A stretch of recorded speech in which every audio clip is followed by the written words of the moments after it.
Check to Protect is a program of the National Safety Council. The Scouting Report from Radio Iowa Sports. It's week 8 of the high school football season, and after tonight, the playoff pairings will be set in the 4 smallest classes. In 2A, there are a pair of rated matchups that will decide district titles. One takes place in Monroe. Zarin Eggesdahl reports. The Class 2A District 7 title will be decided tonight when number 5 Centerville travels to number 3 PCM, a position the Mustangs find themselves in year after year. But their opponents, the Big Reds, haven't been since their last district title a little over a decade ago. Centerville coach Matt Kovacevic. Having an undefeated district season would be unprecedented. It would be unbelievable. It's been a special group. It's been a special year. PCM is coming off another semifinal run last year. They started this season by losing senior running back Shea Burns to injury. But sophomore Lewis Day has stepped up to give coach Greg Bonnet a balanced offensive attack. You know, he kind of stepped up, carried the ball for us in his first ever start against Pella Christian, went for like 225 yards. And then we knew once we had, that type of threat mixed with our, what I consider an already pretty good offensive line and then a running threat to go with, feel like we could throw the ball when we get the matchups that we like. In the past 6 meetings since 2014, PCM has outscored Centerville 404-71, but they haven't played since 2020, so none of these players have ever played against each other. Kovacevic says his team needs a fast start. We're coming in with nothing to lose. There's not a lot of pressure on us, and we're just going to go try to make it a 4-quarter game and have a chance in the fourth quarter to win a big game. From Monroe, I'm Zarin Eggesdahl for Radio Iowa. Also in Class 2A, the other rated matchup finds top-ranked Kemper Catholic hosting number 4 Okoboji. It's second-ranked Osage at home against Forest City. 1A tonight, top-ranked Grundy Center hosts Eagle Grove. It's number 2 West Lyon on the road at Lawton Bronson. Third-ranked Regina Catholic hosts Louisa Muscatine. In Class A, the title in District 4 is up for grabs as 5th-ranked North Lynn visits number 7 Wapsie Valley. Taylor Nitz has a preview. The Warriors, they have one of the best running backs in the state in their backfield. His name is Hunter Curley. He's rushed for 10 yards per carry and has rushed for over 1,400 yards on the ground this season. And the Warriors, typically, it seems every year, in fact, are strong up front, both offensively and defensively, and that certainly is true here this year. In fact, Curley, big part of that defensive line as well. On the other side, though, for the Lynx, they've got a quarterback who is dynamic. Will Sommerfeld is his name. He can toss the ball around, but he can also run it. That may be where he's most dangerous. He's rushed for over 600 yards and has 12 touchdowns on the ground. And this should be a fun matchup to determine the champion out of Class A, District 4. Reporting for K-Way Radio, I'm Taylor Nitz. The District 7 championship on the line as 8th-ranked Oakland Riverside visits number 4 ACGC. This will match 2 outstanding ground attacks. Riverside has rushed for more than 2,500 yards this season, while ACGC is averaging 8 yards per carry. Riverside coach Darryl Frayne says winning on first down will be a key to the outcome. We have to get them behind the chains because they don't want to throw the ball at all if they don't have to. So if we can get them behind that'll give us a chance. And like just the opposite for us, we want to win first down every single time, offensively and defensively. So if we can take care of those type of things, it'll give us a chance. Class A, top-ranked West Hancock visits Belmont Clemmy. It's number 2 St. Ansgar at North Butler. 8-player tonight, top-rated Bishop Garrigan hosts West Bend Mallard. It's number 2 Iowa Valley hosting Waco. This season, Bex is recognizing student-athletes that are not only a star in athletics, but a player that shows heart in school, at work, through the community, and in the ag industry. Denver's Cody Kepke competes in football, wrestling, rugby, and the school's new trap shooting program. And I've always been a hunting family my whole life, so just being around it, and it just sounded interesting. So I started in middle school, and I just kept doing it through high school. Karina Herrick of Osage is a 4-sport athlete who's also followed in the footsteps of her father and grandfather to become a volunteer firefighter. The guys are all awesome, and they're fun to work with. And I think it was just kind of something to get a different experience and work with those different people in that team kind of area. And I just really like helping people. Tiara Tentiger of Marcus Meriden Cleghorn, Remsen Union, is a 4-sport athlete who's also on student council and competes in speech. I've always loved just talking in front of people. I think that one of our teachers is the speech teacher, and I think he pushed me to do it a little bit. My older sister did it, and I thought it was so cool, and I just wanted to push myself to compete at that level too. Waucon's Trevor Block has been involved in football, wrestling, and track, even though he was diagnosed with cerebral palsy at the age of 2. He credits the work ethic he obtained from growing up on a farm, as well as his 3 older brothers. They kind of beat up on me a little bit when I was real little, and I don't know, just taught me how to persevere through things and get things done when I put my mind to them, you know. Kind of taught me where there's a will, there's a way, no matter what. Nominate a student athlete by searching Beck's Player with Heart. The rest of Week 8 is next on the Scouting Report. Every day, farmers rise before the sun and put everything they have into a job so few can do. Their courage, resilience, and relentless work shape the legacies and future of our country. At Beck's, we're proud to stand alongside those who don't wait to see what the world will do. They act, they lead, they are the difference. Beck's honors your commitment to your land, family, and purpose. And while we can't predict what the future holds, there is one thing we can do to change it, and that's be the difference, right now, in every decision, in every season. At Beck's, we believe that true champions are not just made on the field, but also in the heart. The Beck's Player with Heart Scholarship celebrates high school student athletes who show dedication, teamwork, and leadership, both in sports and in their communities. We're honoring those who go above and beyond, demonstrating passion, perseverance, and a commitment to making a difference. Nominate a high school student athlete by searching Beck's Player with Heart.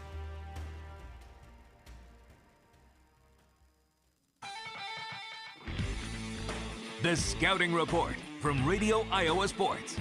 In the 3 largest classes, there are still 2 games remaining in the regular season. There's one rated contest in 4A tonight, and the lead in District 2 will be on the line when top-ranked Cedar Rapids Xavier hosts number 8 Decorah. Darren Swenson has a preview. The Saints come into the matchup 7-0. Decorah's lone blemish was a loss to Western Dubuque in non-district play. Xavier coach Dwayne Schulte says Decorah is impressive on film. Pretty much everything. You can tell they're well coached. They got good athletes, got size. They just play smart. Just a really good football team. Decorah coach Mike Tungan says the Saints won't beat themselves. They're so well coached. They know your tendencies. Their kids are really disciplined. They're always really physical. They play a very good complementary style of play, both offensively and defensively. So, they're just a really, really good football team overall. It's the first meeting between the 2 programs since week 2 of 2019, in which the Saints defeated Decorah in Decorah 36-14. I'm Darren Swenson for the Scouting Report. Also in 4A, it's number 2 Sergeant Bluff Luton hosting Sioux City West. 3rd-ranked North Polk is at home against Carlisle. Longtime rivals collide in Storm Lake as the Tornadoes host Spencer.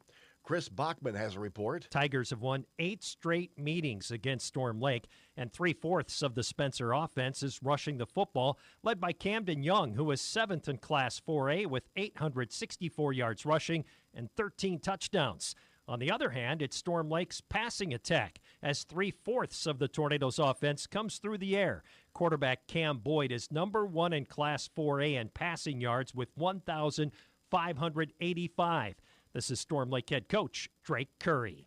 For us, again, it's probably going to be another pass-heavy week, and so we just got to be ready to go to give Cam some time in the pocket and really get the ball out to our athletes and let them make plays out on the edges. One of those weapons for Cam Boyd is wide receiver David William, who is number 1 in Class 4A in receiving yards with 891. However, Boyd will need more time to throw than he did a week ago when Fort Dodge phenom Drayshawn Ross sacked him 7 times. Spencer and Storm Lake Friday night, 7 o'clock at Tornado Field. I'm Chris Bachman reporting for Friday Night Scouting Report. 3A, there's a couple of rated matchups. 6th-ranked Des Moines Christian is at home against number 10 Nevada, while 7th-ranked Wahlert Catholic pays a visit to number 9 Mount Vernon. And there's a couple of rated matchups in 5A this evening. 2nd-ranked West Des Moines Valley visits 6th-ranked Ankeny, while 3rd-ranked Dowling Catholic hosts number 10 Ankeny Centennial. An intra-city battle features top-ranked Waukee Northwest taking on Waukee. That's all for the Scouting Report. For Radio Iowa Sports, I'm Todd Kim.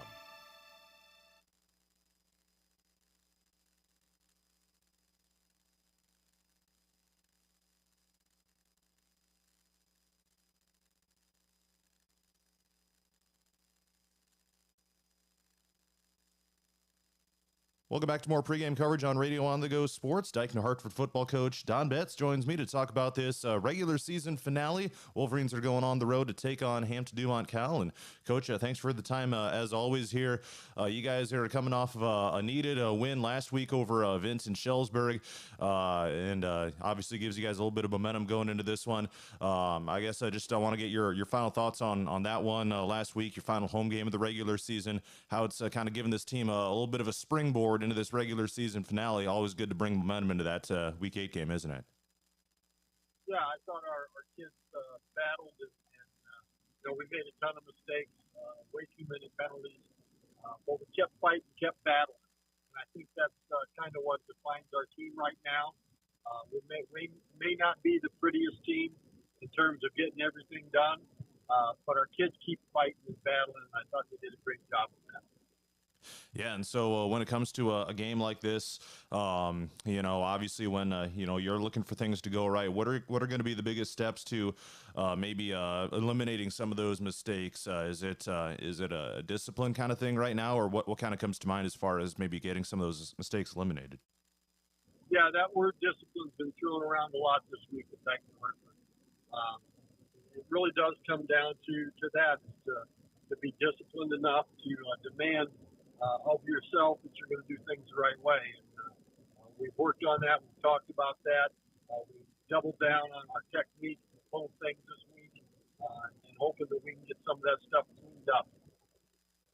So when it comes to taking on Hampton-Dumont-CAL, just looking at some of the stats here, these teams are kind of a mirror image of each other when it comes to, at least the offensive stats anyway. So when it comes to getting ready to defend these guys and trying to, take away what they're trying to do, what's that looking like for you guys? What's kind of that synopsis of a scouting report here for Hampton-Dumont-CAL's offense? Well, I think it all starts with getting their running game stopped. They run the ball consistently. They've got a lot of different ways they approach it, tons of formations, a lot of the smoke and mirrors stuff for distracting your eyes. And they run the ball very well, I think. Once you get that stopped, they're able to throw the ball. Running the two quarterbacks in there that they do. The sophomore, I think, throws the ball quite a bit better. Senior runs it better, and it makes them very multiple in what they do. So, big thing for us is to make sure that our eyes are in the right spot. Everybody's doing their job. And then on the flip side, when it comes to when you guys have the ball, what are going to be the biggest steps that your team is hoping to make offensively here this week? Well, number one, it always starts with the running game for us. We have to be able to run the football, and then get our play action pass game going off of that. Our playmakers need to step up. We've got some big time playmakers. They've got to step up in a game like this. There's a lot on the line. We need to have a great performance. Yeah, and you just said it, but a lot on the line in this one. Certainly could be battling for a home field advantage in the first round of the playoffs. So for this team that, as everyone knows, came into the season as a rather inexperienced team, I have to imagine this is a really big one for the guys. A great opportunity to kind of play in one of these big game environments with, quite a bit on the line. Even though it's not quite the playoffs yet, it almost has that playoff kind of atmosphere. Yeah, it definitely does, and that's how we've approached it this week, because this is week one of the playoffs for us, because there's so much at stake here. I mean, on the road or at home in the first round is a huge difference. And we're approaching this as though we're a playoff game. I'm sure Hampton's approaching it the same way. I'm excited for us to be where we're at. There was so much uncertainty coming into the season as to how we would do this season, and our guys have worked very hard, put themselves in a great position. Now it's a matter of closing out the regular season on the right note and getting that home playoff. All right, and last question for you. As always here, when it comes down to it, what are going to be the biggest X factors or keys to victory for this team against Hampton-Dumont-CAL? I think number one is the line of scrimmage.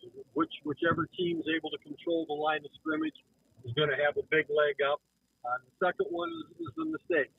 whether it's penalties, turnovers, whichever team makes the fewest of those. I think you combine those two things, and that'll determine how this game turns out. That's Dike-New Hartford football coach Don Betts previewing this matchup with Hampton-Dumont-CAL. Appreciate the time as always, Coach, and best luck here on Friday night. All right, thanks, John. All right, more pregame coverage is coming up next.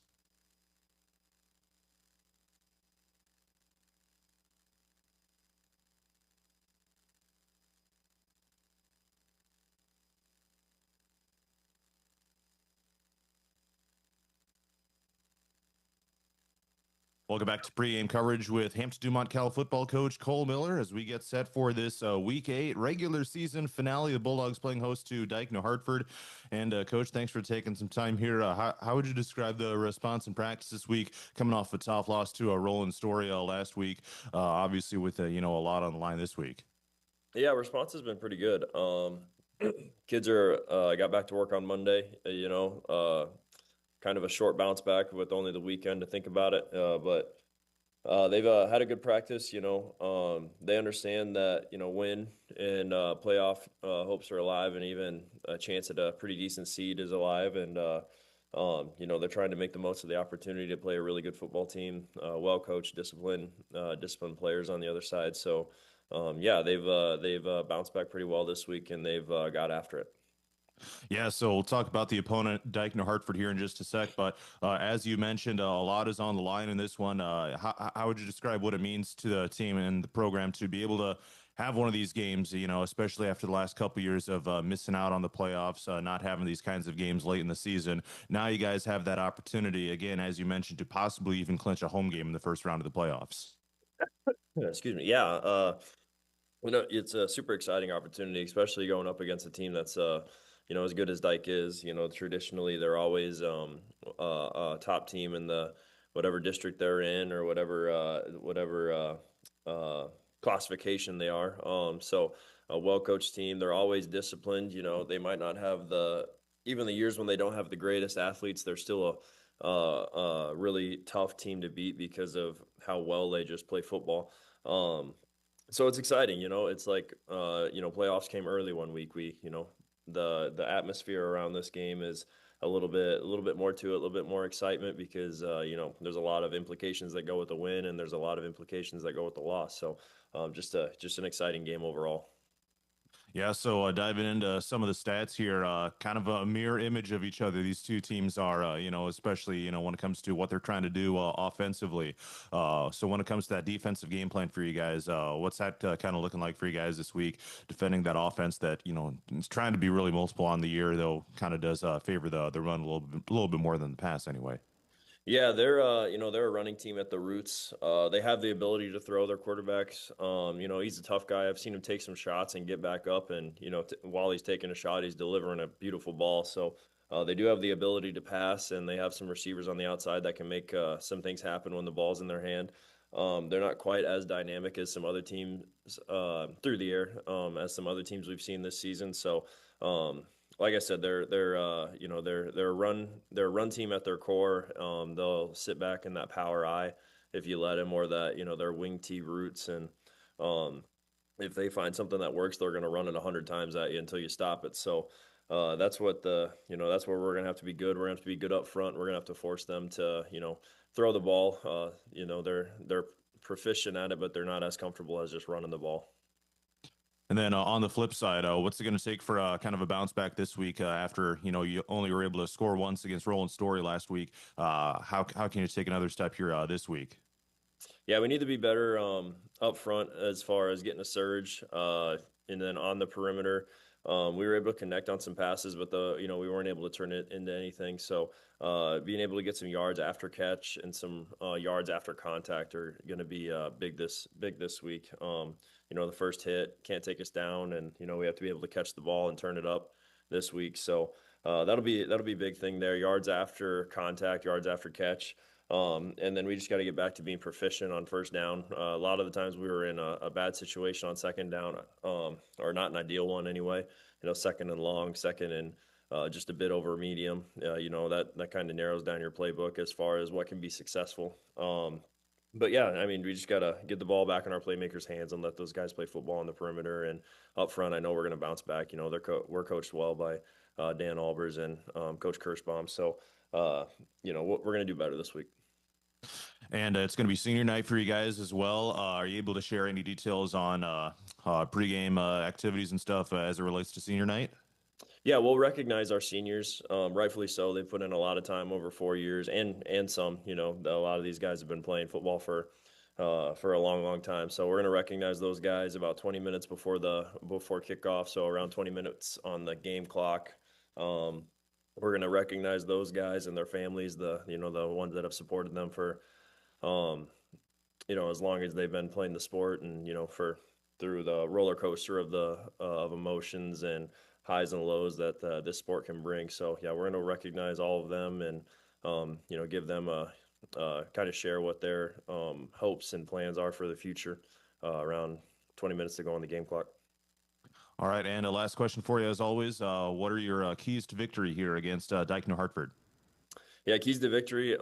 Defensively, we're going to have to shut down the run. You know, they have well-coached offensive line. They don't make a lot of mistakes, and a running back that if you let them get going downhill is hard to stop. And then offensively, we just got to be more efficient on first down. Got to put ourselves in, great positions on second down. That gives us a lot of options on where we want to go with the ball, who we want to get it to, and then just let our playmakers play. All right, that's Hampton-Dumont-CAL football coach Cole Miller here on Radio On The Go Sports. Appreciate the time, Coach, and we'll catch you after the game. Thank you. Appreciate you.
Looking to skyrocket your brand's visibility? Look no further.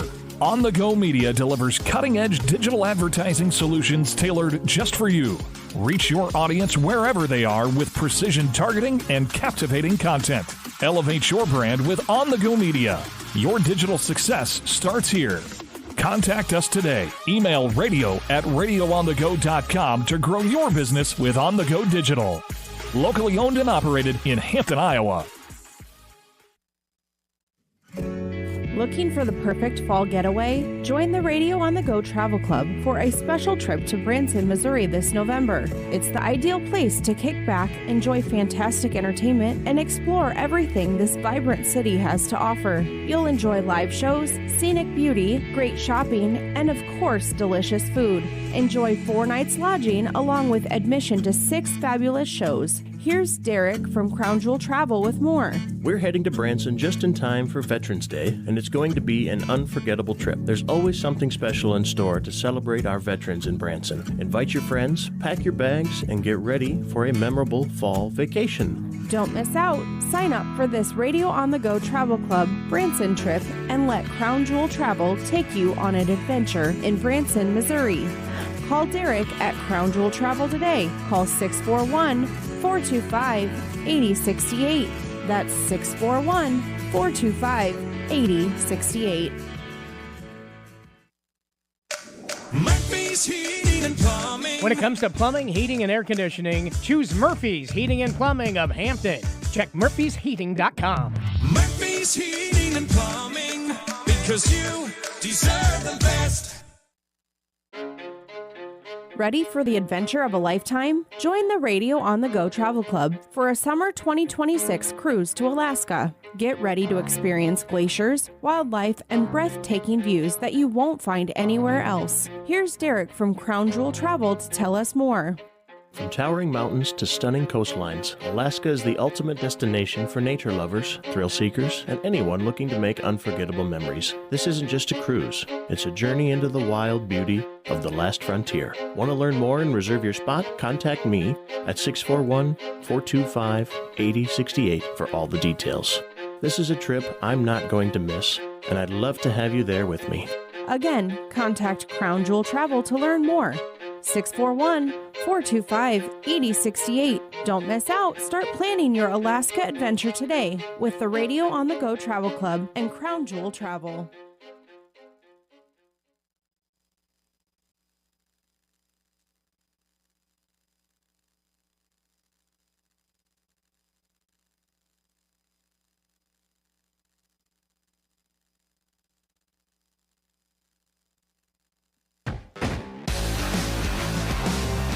Dike-New Hartford and Hampton-Dumont-CAL is coming up at 7 o'clock here on 104.9 KLMJ and Radio on the Go's YouTube channel.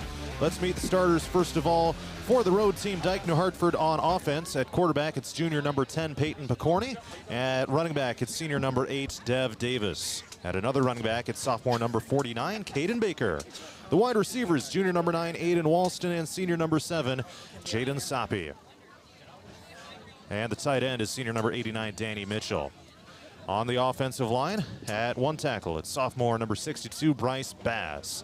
At one guard, it's junior number 71, Grady Hyman. At center, it's senior number 66, Dawson Dietrich.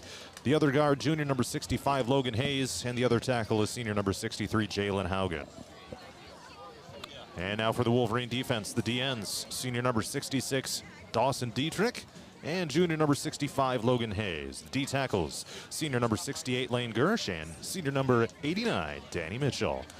The linebackers, senior number 18, Logan Peveril, senior number 42, Levi Folkerts, senior number 8, Dev Davis, and junior number 9, Aiden Walston. And the D-backs, junior number 11, Jacob Feeker, sophomore number 20, Aiden Meester, and senior number 81, Cam Todd.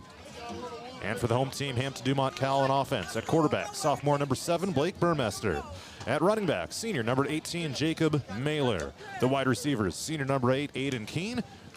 Senior number 12, Ryder Struther. And senior number 23, Brody Struther. And at tight end, it's senior number 4, Brady Haar. On the offensive line at one tackle, it's senior number 52, Hudson Hansen. And the other tackle, junior number 70, Briggs Gurulke. At one guard, senior number 60, Madden Evans. The other guard, junior number 65, Emmett Elling. And at center, it's senior number 50, Josh Wolford. And on the Bulldog defense, HDCAL is rolling with a 5-2 tonight. So the D-line includes senior number 4, Brady Haar, junior number 65, Emmett Elling, senior number 60, Madden Evans, junior number 70, Briggs Gurulke, and senior number 50, Josh Wolford. The two linebackers, senior number 18, Jacob Mailer, and junior number 33, Joseph Powers. And the D-backs, senior number 10, Caden Woods, junior number 6, Hunter Reekin, senior number 9, Carter Aarons, and senior number 12, Ryder Struther. And those are the starters for both teams. Mitch, you got any keys to the game for us here tonight? I think for HDCAL, you got to establish that running game. When they get that established, they may have success. You know, you saw it at Denver. Obviously against Olwine, obviously most teams are able to do what they want against Olwine, but they got to get that running game established between Powers and Mailer. And then for Dike-New Hartford, I mean, they got to get a run game established too, because when they do it, I mean, just look at all the years under Betts.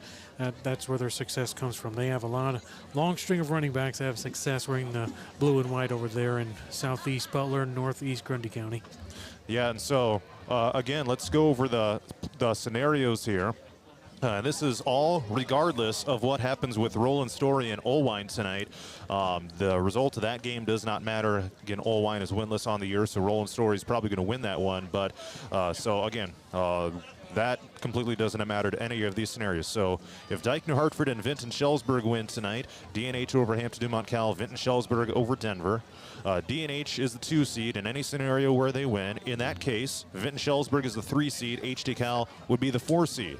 If DNH wins and Denver defeats Vinton-Schellsburg, Wolverines would be the 2 seed, and then there would be a 3-way tie for 3rd with Denver, HD-Cal, and Vinton-Schellsburg. Point differential would decide the tiebreaker there. That is the only scenario where HD-Cal would be left out of the playoffs. If HD-Cal and Denver win, the Bulldogs would be the 3 seed. Bulldogs would be the 2 seed then. Dike-New Hartford would be the 3 seed. Denver the 4. If HD-Cal and Vinton-Schellsburg win, it would be a 3-way tie for 2nd with DNH, HD-Cal, and Vinton-Schellsburg. And again, point differential would decide that one. So we'll keep you updated on that Denver versus Vinton-Schellsburg game, because that is going to be crucial based on tonight's outcome. HD-Cal is going to kick off to the left as we see it from our top row of the bleachers broadcast location.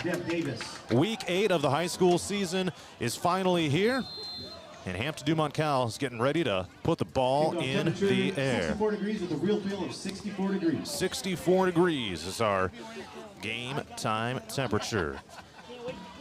So Hunter Reekin will kick off here for Hampton-Dumont-CAL. Aiden Walston and Dev Davis back deep to return for Dike-New Hartford. Here's the run-up, and the ball is in the air. We are underway here in this Week 8 matchup, and it's going to be returnable for Dike-New Hartford back around the goal line. And this is going to be stopped short of the 15-yard line. And a long field to drive. Trey Jensen is actually the return man for Dike-New Hartford on that particular kick return. And here we go. 1st and 10 Wolverines. They will start at their own 15-yard line. Wolverines averaging 4.5 yards a carry on the season, John, led by their senior, one of the few returners from last year, Devlin Davis. So expect to see a heavy dose of him, especially now getting to start inside your own 20-yard line. They will start at their 15-yard line to be exact here on the first drive of the game. They will start with trip receivers to the right side down to the bottom and a single receiver up top. And Walston motions left. Picorni back to throw. Throws it left. He finds Walston and gets hit immediately right after making the catch. It'll be a short gain for Aiden Walston. Out on a swing pass to the left. 2nd and long coming up for DNH. Tackled by Caden Woods. And that actually gained about 5 yards, a little more than it appeared to be. So 5 yards on the gain for from Picorni to Walston, bringing up 2nd down and 5. HD-Cal kind of dropping in the zone that side of the field, and left a lot of room there for a nice 1st down completion. Now they'll go pistol with 2 receivers up top. And a receiver motion, that's tight end. It's going to be a handoff up the middle. This is Davis plunging. And it's going to be little to no gain on the play. The HD-Cal defensive front is able to blow that play up and push Davis backward for a couple yards. So -2 on that play. And the Wolverines now face 3rd and long. For a loss. Like you said, going with 5 down defensive linemen as your starters here, John, and 2 to keep an eye on are Brady Haar and Briggs Grook, who usually line up in the defensive end position. So nice. You got to get a push if you're going up against a run-heavy team like DNH. Soppy and Todd, the receivers to the near side, 2 to the far side as well. Picorni to throw. Throws toward the slot receiver, who was almost intercepted by Hampton-Dumont-CAL. Hunter Reekin out there at defensive back, forced the incompletion. Mitch, that was extremely close to being a pick. Yeah, number 7 out there, Soppy, just did not see, he didn't have time to really react to that. The ball was there a little too soon, a little miscommunication, too, between the quarterback and the receiver there. So Dike-New Hartford is held to a 3 and out on their first drive of the game. Aiden Keene is back to return this punt for Hampton-Dumont-CAL. And it is Picorni to punt. Gets it up in the air. Rather short punt. Bounces across the 50-yard line to the 45. And Dike-New Hartford will come and down this at around the 46-yard line. Well, Mitch, if you're Hampton-Dumont-CAL, coming out in that 5-2 defense certainly paid off on that particular series, and the Bulldogs will get pretty solid starting field position. I would say Picorni had to get a couple of throws off quickly there, like we saw in that 3rd down pass, and it leads to good field position for HD-Cal, too, after the bad kickoff return by Dike-New Hartford. Now it's a matter of, can you take advantage if you're HD-Cal? You get a fairly short field on your first possession of the game. So the Bulldogs come out starting at their own 46-yard line near hash. And they'll send 3 receivers out to the far side, 2 running backs in the formation with Burmester, who has completed 52% of his passes on the season. And it's going to be a play-action throw out to the right side. A one-handed catch is made by Brady Harr. A flag comes in after Harr gains about 6 or 7. That was a nifty catch out of the flat by Brady Harr. This one, however, may be coming back. Flag was thrown out there where Harr caught the ball. And they're getting confirmation from the DNH sideline. And we await the penalty call here. Bulldogs are all coming backwards here. And it looks like this one is going to be negated. Illegal man downfield on Hampton-Dumont-CAL. Boy, that's surprising how quick the ball got out to Harr, though, John. That's kind of surprising. Yeah, and it negates a great catch with one hand. Yeah, an 8-yard gain, too. So it'll be first down and 15 instead. And the ref was a little late to pick up his penalty flag that he threw. So now first and 15 back at the 41-yard line. And the Bulldogs will go with 2 receivers to the near side of the formation. Ryder Struther is in the slot. 2 running backs in as well. Ooh, Bulldogs might have got away with a false start. It's a handoff up the middle. And it's a gain to the 50-yard line. Jacob Mailer running the ball, churning those legs, picks up about 9 yards, and it'll be second and manageable now for HD-Cal. The last time I saw HD-Cal at Denver, Mailer really did a good job as Joe Powers is still battling an injury, kind of coming back from that. Mailer, really good second head of that 1-2 monster running back there between Powers and himself. And I think Powers, he's got to be careful because he started leaning forward right before the ball was snapped. So if he does that again, he might get called for a false start. It's another handoff. Mailer plunges through the line, gains about 3 to 4. Mailer, the ball carrier. So this will bring up a 3rd and short now for HD-Cal. And Mitch, they were lucky to gain back about 9 yards on that previous run by Mailer as well, despite it being first and 15. Well, this game is going to be won at the line of scrimmage. And right now, HD-Cal getting that push, getting that run game going. That's what they had to do if they're going to have success against the Wolverines. All right, so the Bulldogs will line up 2 receivers to the near side. That's Keene and Brody Struther. And a single receiver out to the far side. And that is Ryder Struther. Pistol formation here for the Bulldogs. It's a quick throw to the left side. They find Struther on a screen. He's going to be toppled down a little bit short of the sticks. The line to gain was the 44-yard line. He's still behind the 45, so this is going to be 4th and short for HD-Cal. No gain on the play, and the Bulldog punt unit comes out. It's great swarming defense there by DNH on this near side, John, and yeah, nothing doing that. It's defensive backs keeping their eye on the ball and rallying to the ball. So, all right, so the Bulldogs will head out to punt with Aiden Walston of the Wolverines back deep to return, and he'll line up back at the 15-yard line in his own territory. Here's the snap, and Rican booms this one away. It's a spiral. And returnable. That might have been touched. HD-Cal has a chance to jump on top of it, and they do, down inside the 10-yard line. A bad decision by Walston to try to field that. Did not call for a fair catch. It slipped through his hands, and now the officials get together. They have to decide whether or not Walston touched it. And if he did, it's going to be HD-Cal ball, and that is the case. So the Wolverines commit a big-time mistake, allowing Hampton-Dumont-CAL to have first and goal.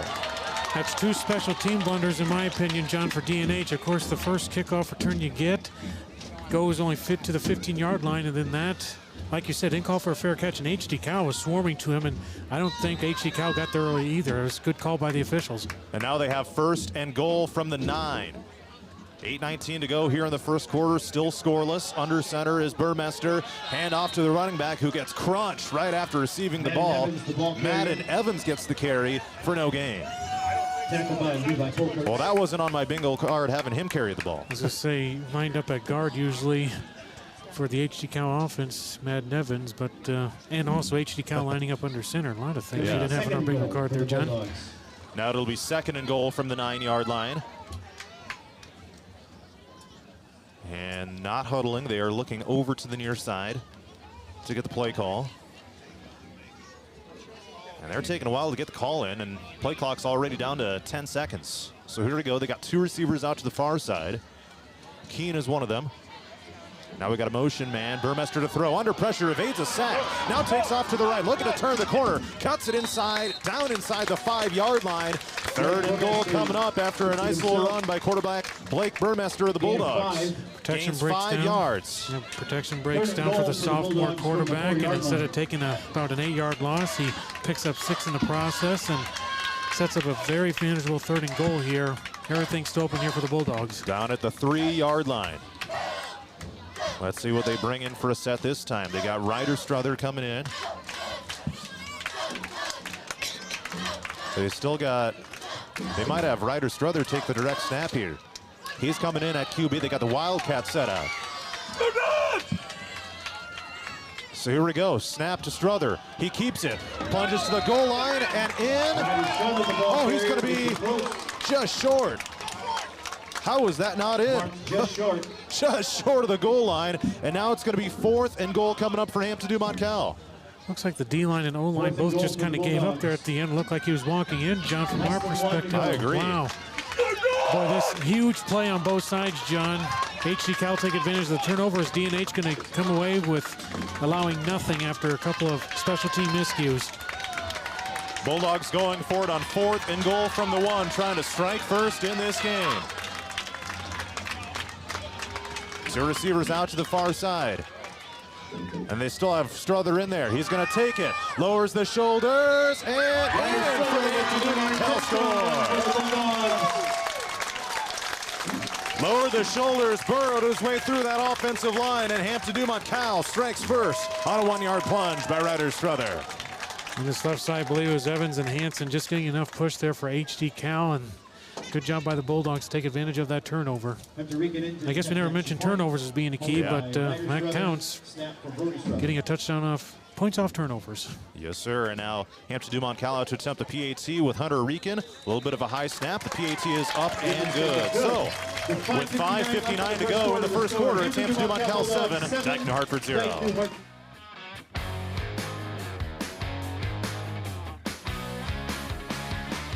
Looking to skyrocket your brand's visibility? Look no further. On the Go Media delivers cutting-edge digital advertising solutions tailored just for you. Reach your audience wherever they are with precision targeting and captivating content. Elevate your brand with On the Go Media. Your digital success starts here. Contact us today. Email radio@radioonthego.com to grow your business with On the Go Digital. Locally owned and operated in Hampton, Iowa.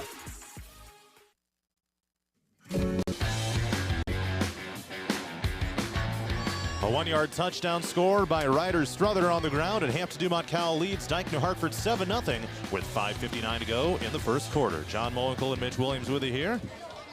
And Mitch, a special teams blunder by the Wolverines gave the Bulldogs an opportunity. It took them 4 plays on a first and goal opportunity, on a goal-to-go opportunity, but they were able to finally connect and take this 1-score lead. Here we get points off turnovers, like you said. When you're set up first and goal at the opponent 9, got to take advantage, and the Bulldogs do with a couple of Ryder Strother. He's kind of that wildcat quarterback for him, and it's been effective for the Bulldogs this year. And Trey Jensen back to return for the Wolverines. He'll let it sail over his head and into the end zone. No chance of returning that one, and the Wolverines will start at their own 20-yard line. So they went 3 and out back on their previous series. And let's see what they're able to do this time around. Peyton Picorni, 1 for 2 passing. He completed his first one for 5 yards. But the Wolverines have -1 rushing yards in the game as Davis went backwards for 1 on his carry. So just 1 rush, -1. So here we go. D&H breaks the huddle. Soppy and Walston line up as the receivers on the near side and a tight end at the formation as well. And Picorni starts in the shotgun, and he motions Walston over. They give it to him on a sweep left, looks to turn the corner, looking for the edge, and he's going to get run out of bounds after a short pickup. So they were trying to work the edge after getting stuffed up the middle on the previous series. Ends up only gaining about 2 yards for D&H. Nice job by number 12, Ryder Strother, out there on that far side to get off his block and lead it to a minimal gain there for D&H. 2nd and down and 8 coming up for the Wolverines at their own 22-yard line. And now Jensen comes in as the receiver here on the near side. Davis lining up at running back. Now Jensen motions toward the backfield. Fake the handoff to him. Up the middle goes Davis, and he gets absolutely stuffed. That Hampton-Dumont-CAL defensive front was able to make the crunch. Met in the middle by Madden Evans. Evans was in there. Briggs Grulke appeared to also have a part in that. So it'll be a gain of 1 on the play. And a 3rd down and 7 coming up right now for D&H. Davis was able to get that 1 yard back that he lost earlier. So here we go. 3rd down and 7 D&H. They line up 3 receivers to the near side. And Picorni back to throw. Being chased out to the right. And he is slung down for the sack. Brady Harr brings him down in the backfield. And it's going to be 4th and long for the Wolverines. I highlighted him and Briggs Grulke, defensive end. They usually line up there for the Bulldogs. They are so quick getting off the snap, John. A nice job again coming from that far side. That time was Brady Harr. He's so speedy for a defensive end, and he gets the sack. And now HD-Cal setting up for a good field position after a possible punt. It's a loss of 12 on the play. Dike-New Hartford has back-to-back 3-and-outs to start the game. And they got here. The punt was blocked. And now someone's got to get on top of it. Dike-New Hartford does get on top of it with, I believe that was Dawson Giedrick who downed it. But holy cow, Mitch, a chance for Hampton-Dumont-CAL to go up 2 scores with another fantastic opportunity. They will start at the 21-yard line of Dike-New Hartford. And was that Brady Harr again that time? It may have possibly been. It was hard to see exactly who got the tip. Yeah. But 4:02 to go in the first quarter. Hampton-Dumont-CAL 7, Dike-New Hartford 0. And here come the Bulldogs at the 21-yard line of D&H on the verge of the red zone.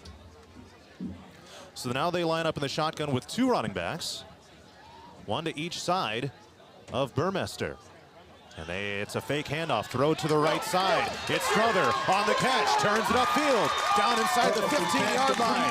And it's going to be down to the 9-yard line. Down to the 9, 1st and goal for Hampton-Dumont-CAL. He faked the run up the middle, linebackers freeze just enough, and he gets a swing pass going to that far side. John, nice play design there, pickup of 12 there to set a 1st and goal for the Bulldogs. Thanks for the quick math there, Mitch, on the catch by Brody Strother. And 1st and goal again from the 9. That is the distance of their previous 1st and goal. Down to 3.5 minutes to go here in the first quarter. Play clock down to 6. A motion man for the Bulldogs. Burmester, it's a toss left. Looking to turn the corner. And this guy's going to get slung down. Mitch, to see who exactly that was, we'll find out in a sec. That was Jacob Mailer. They say that did gain about 3 to 5 yards, it looks like. And Hudson Hansen was lined up as the kind of blocking back there, John, as he's listed as starting tackle. HD-Cal kind of throwing a couple of things here in their last regular season game. That actually gained 5 yards, a little more than it appeared at first. And now it's 2nd and goal from the 3. Bulldogs are taking their time here on this series. Now jogging up to the line. Here's the snap to Burmester. He's rolling right. Now trying to take it upfield. Fighting for the goal line and brought down just short. It's going to be 3rd down and goal. With the run. Boy, Brady Harr breaking free in that northeast part of the end zone. He was wide open, wasn't he? I think Burmester, the pocket was collapsing to his left, and he had to make the decision to just take off. And you didn't lose yardage there. About the 4. Well, I guess he officially did lose one. Yeah. I think it's no gain. Okay. We'll call it no gain on the run by Burmester. But again, you're in 2-down territory here. 3rd and goal from the 4-yard line coming up. And now they line up with 3 receivers in the formation. And a pitch right. This is Mailer. Cuts to the left. Dives to the goal line. In. Touchdown Hampton-Dumont-CAL. And the Bulldogs go up 2 scores. Nice job there by Wolford after the snap, just pulling to that right side, John. He got a key block on the inside. That allowed Mailer to go out. And, man, just like that, HD-Cal up 14-0 pending PAT, of course. But I'd say a little bit of a surprise here thus far, John. Yeah, Bulldogs looking to come out and make a statement early with the PAT coming up by Rican. Here's the snap. Spot is down. Kick is up and good. So with about 51 to go in the first quarter, it's Hampton-Dumont-CAL 14, Dike-New Hartford 0. Looking for the perfect fall getaway? Join the Radio on the Go Travel Club for a special trip to Branson, Missouri this November. It's the ideal place to kick back, enjoy fantastic entertainment, and explore everything this vibrant city has to offer. You'll enjoy live shows, scenic beauty, great shopping, and of course, delicious food. Enjoy 4 nights lodging along with admission to 6 fabulous shows. Here's Derek from Crown Jewel Travel with more. We're heading to Branson just in time for Veterans Day, and it's going to be an unforgettable trip. There's always something special in store to celebrate our veterans in Branson. Invite your friends, pack your bags, and get... A minute, 51 seconds left in the first quarter. It's Hampton-Dumont-CAL 14, Dike-New Hartford 0 after a 3-yard touchdown run by Jacob Mailer. And Mitch, the Bulldogs are looking to make an early statement here. Not a lot of people probably would have predicted this score at this point in the first quarter. You know, HD-Cal coming off a game where they only scored 7 against Roland Story, who won the district, of course. And, yeah, I mean, 14 points already now. D&H kind of uncharacteristically giving up a couple of plays themselves in terms of special team blunders too, John. So they're kind of doing themselves no favors. But yeah, HD-Cal taking advantage. That's the big thing. Best kickoff is returnable for Jensen. He's taking it to the right. Takes a hard hit at the 20-yard line. Trey Jensen with the return. I think that was Keene who made the, maybe that was Carter Ahrens who made the pop. Yeah, Aaron's making the pop here on the return, laying the lumber on him. And D&H will start at the 19-yard line. I was going to say, all 3 of the drives have started at the 20 or inside, John, for D&H. So just not a great start for the Wolverines. A minute 44 left in the first quarter, and here comes Dike-New Hartford down 2 scores. They've gone 3 and out on their first 2 drives of the game. And Picorni starts in the shotgun. And a handoff Davis, or excuse me, this is Gerbrock taking it up the middle. Gains a few yards, just shy of the 25-yard line. On the carry. And they'll say he gained about 4 4 yards. And Mitch, you mentioned, you know, with Roland Story winning the district, I mean, Dike-New Hartford was right there.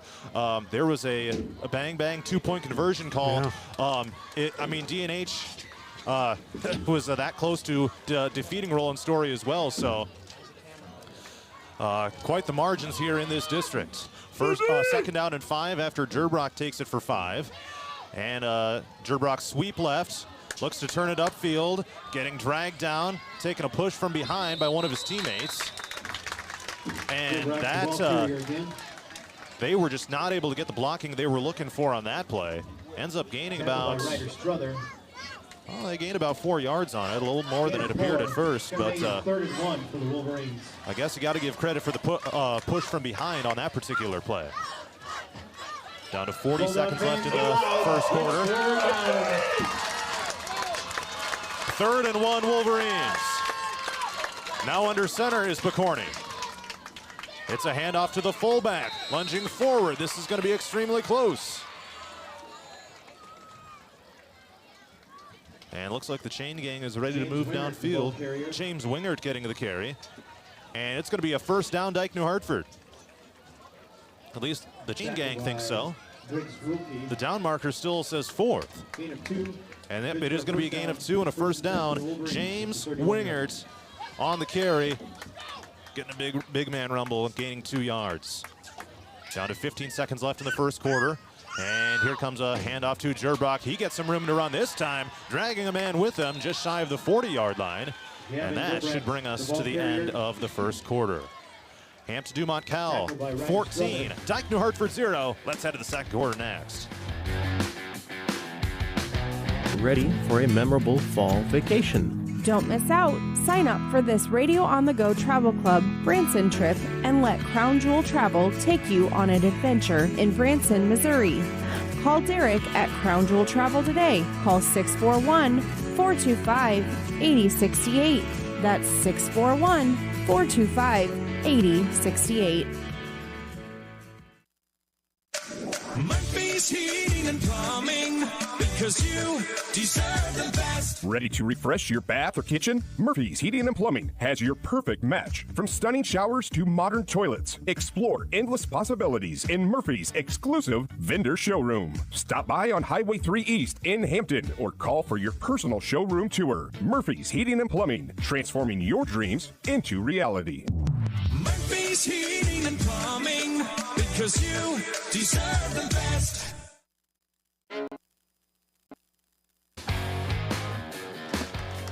Let's head to the second quarter. It's Hampton-Dumont-CAL 14, Dike-New Hartford 0. John Mowinkle, Mitch Williams with you here. 2nd and 3 for the Wolverines. And Gavin Gerbrox picked up about 2-ish yards on that previous carry before we went to the quarter break, and now it'll be 7 yards on that one. So here we go. It'll be a handoff. Gerbrox fighting for the line to gain. This will be very close. Looks like they'll mark him about a yard short. So Gerbrox gains 2 on that one. Mitch, how about that first quarter, though, for Hampton-Dumont-CAL being able to take advantage of opponent mistakes? Well, that was a problem against Vince Schellsburg and, Roland Story early on, not able to finish drives. Talk about the first week or two against Osage. They were able to finish off drives tonight after those turnovers, after those miscues by the Wolverines. And that's when HD-Cal's played their best, finishing off drives with touchdowns. 3rd and 1 DNH. Picorni starts under center with 2 running backs in the formation. And they'll go fullback again. Wingard, he's got some room to run. Takes off to the right side, across the 40, and drugged down from behind. Levi Folkerts on the carry for Dike-New Hartford. First down yardage, that one gains 20. So say that's just a fullback dive just to get a first down on 3rd and short, and Folkerts takes off for another 20 yards. Doesn't really run like a fullback, runs like a tailback. When your fullback is picking up 20 yards at a time, that usually bodes pretty well. Yes. In fact, we'll call that 23 yards down to the 37-yard line of Hampton-Dumont-CAL. And this is what Dike-New Hartford needs after going 3 and outs on their first 2 drives of the game. Picorni in the shotgun. Gerbrox gets the carry on a counter to the right. Bouncing out of tackles, still on his feet. Down inside the 25-yard line, fighting for the 20, and he's still moving. It took all but about 4 or 5 people on that field to bring him down, and Gavin Gerbrox with a powerful first down run for the Wolverines. Completely different offensively for DNH after 3 and outs, their first 2 possessions. Really, and we said establishing the run game, DNH, and they're getting it done this drive. That one gains 18 yards down to the 19 of Hampton-Dumont-CAL.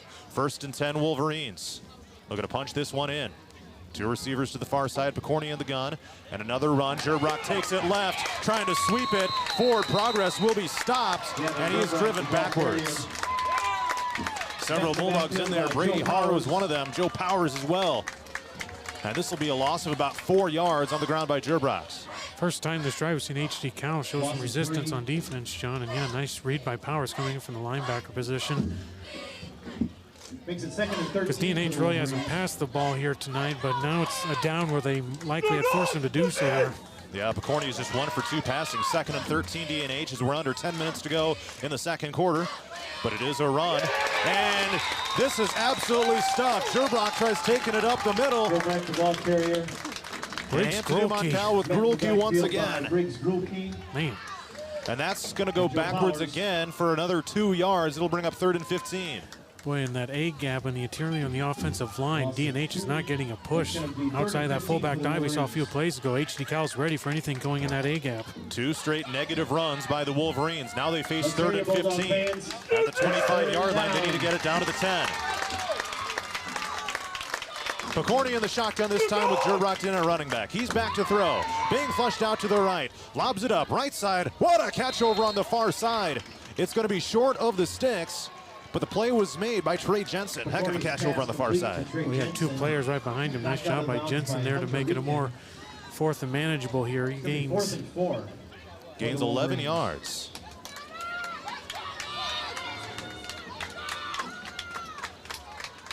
So here we go. 4th and 4 DNH.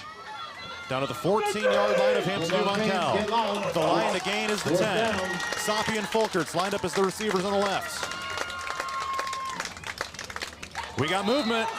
Flags come in. And this is a crucial call. I think the initial indication was against HD-Cal. And they're still talking about it. They're still talking about it. We're not getting a call yet. HD-Cal's pointing. I think it's a false start on Dike-New Hartford. That'll make it 4th and 9. 5-yard penalty. And Mitch, we say it all the time, but penalties, they can kill you, and that's a killer right there for the Wolverines. You go from 4th and 4 to 4th and 9 when you're down 2 scores. I was going to say 4th and 4, the run game is still an option, but 4th and 9, you likely got to pass, and now HD-Cal can just essentially just send 4 guys at the line if they want to. Yeah, they're going to come down 4 down line and see if D&H can convert another one here. All right, they got a new receiver coming into the game. That's Noah Stockdale as the wide out left.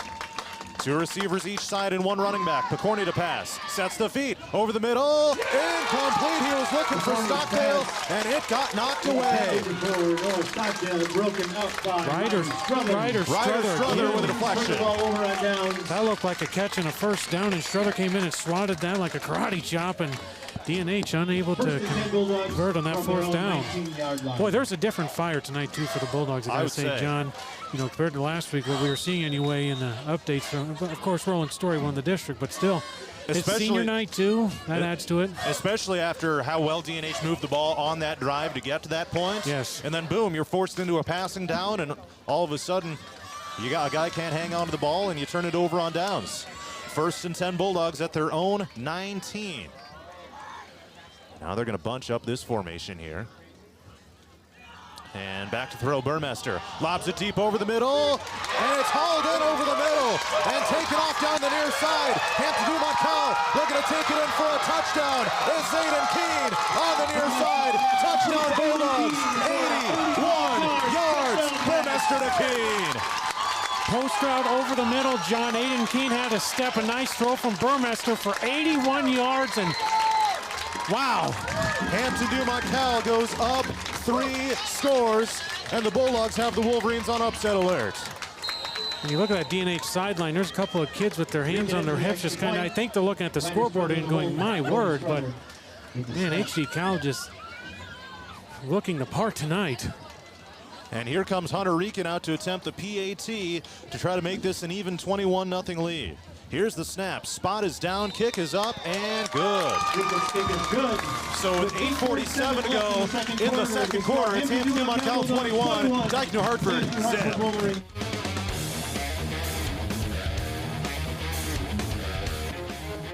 Ready for the adventure of a lifetime? Join the Radio on the Go Travel Club for a summer 2026 cruise to Alaska. Get ready to experience glaciers, wildlife, and breathtaking views that you won't find anywhere else. Here's Derek from Crown Jewel Travel to tell us more.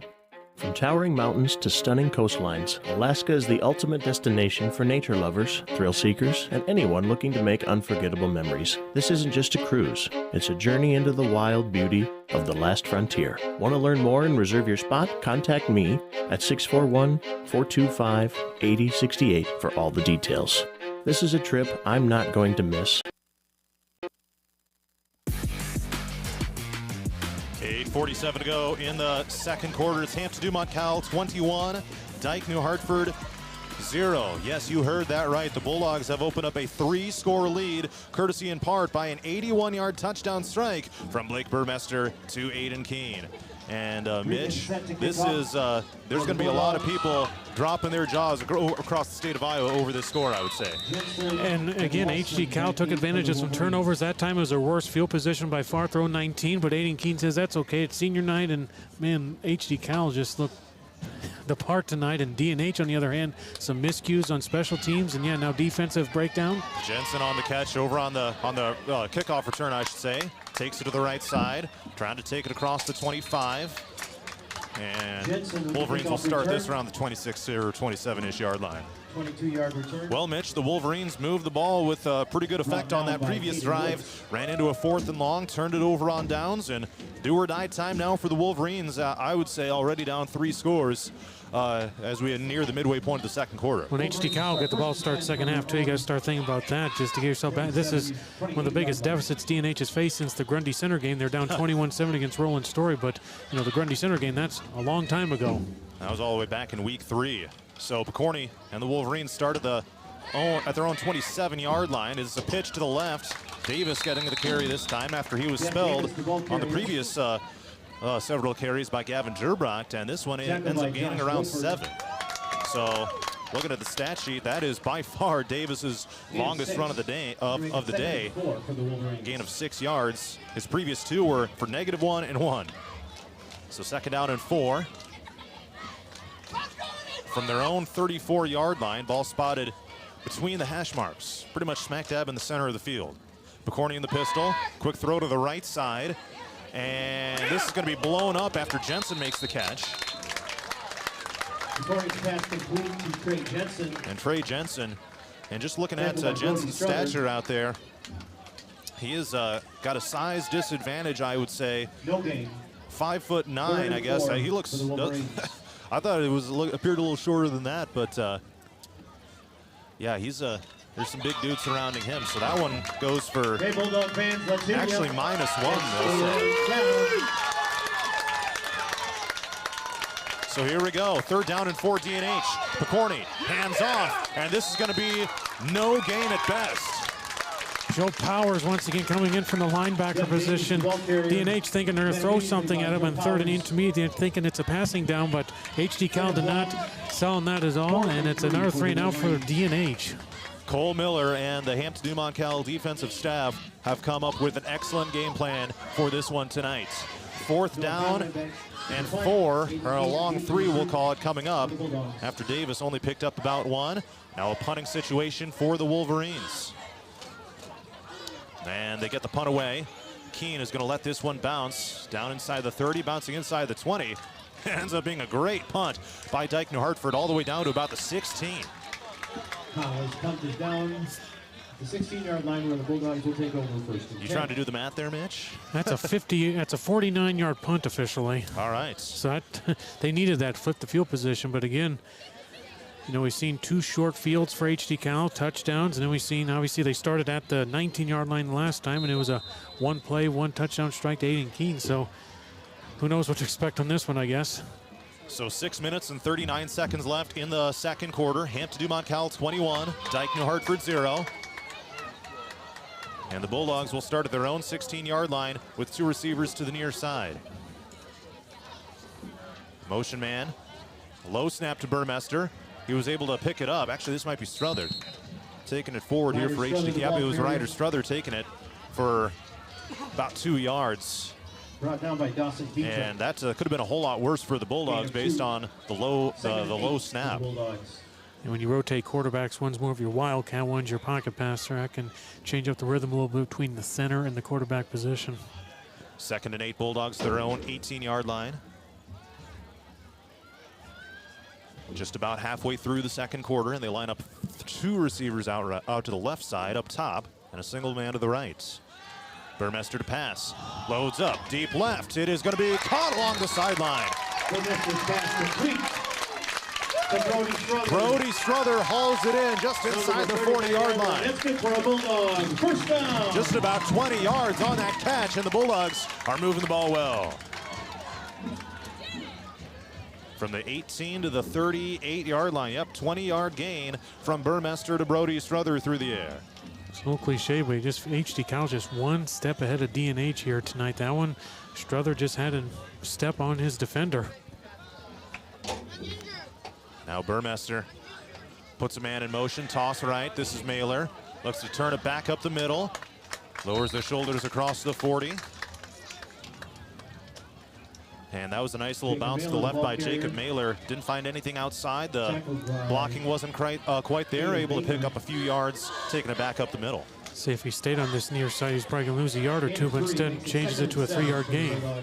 Down to 5.5 to go in the second quarter. Hampton-Dumont-CAL 21, Dike-New Hartford 0. And the Bulldogs are nearing midfield, trying to go up 4 scores before halftime. And as you alluded to, again, they will receive the second half kickoff. 2 running backs in the formation. Now Burmester hands off up the middle. And this will be short yardage here by Jacob Mailer again. Down marker moves to about the 44, so that one gains 2. Danny Mitchell there to make the stop for the Wolverines. Line to gain is the 49-yard line, and they'll snap this one from the 44. 3rd down and about 5 coming up for Hampton-Dumont-CAL. Bulldogs in the red jerseys here tonight with black numbers and text with white outlines. Mailer is in at halfback with Burmester in the shotgun. It's going to be a throw to the far side on a screen, being chased down, and this is going to be first down yardage by Hampton-Dumont-CAL. Brody Strother again through the air, takes it to the 45-yard line in Wolverine territory. And another first down for Hampton-Dumont-CAL. From the 44 to the 48, that is 8 yards through the air. And Ryder Strother turning into a favorite target here in this one for Burmester. He's now got 3 catches for 28 yards. First and 10 Bulldogs at the 47-yard line. We'll actually say he gained 9 on that one. And now a whistle and a flag comes in right as the motion by Strother began. And now Cole Miller comes out to near the numbers. Offsides against the Bulldogs. Offensive offsides. Now, that's one that I also did not have on my bingo card. Boy, that's... 5-yard penalty will make it first and 15. For the so that'll be first and 15 now. Back across the 50 to the 49. Usually don't see 48. Coach Miller question too much stuff, so there was some little odd about that one. But yeah, again, HD-Cal's been behind the sticks before, and they've converted, so...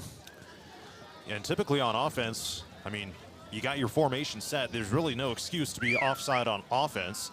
Defense, it makes a little more sense, but that's a mental mistake by HD-Cal. Burmester rolls out right. He is under pressure and gets slung down to the backfield. A sack by Dike-New Hartford. Dev Davis in there to help bring him down. Also number 89, Danny Mitchell on the stop for the Wolverines. Danny Mitchell just blew from his defensive tackle position, and one of the first times we've seen D&H disrupt something in the backfield on defense, and HD-Cal looking at second and forever here now. Second about 22, 23. And this is going to be by far their longest down and distance of the game. Going to bring up second and 25 for the Bulldogs. Second and 25, so a loss of 10 by Burmester.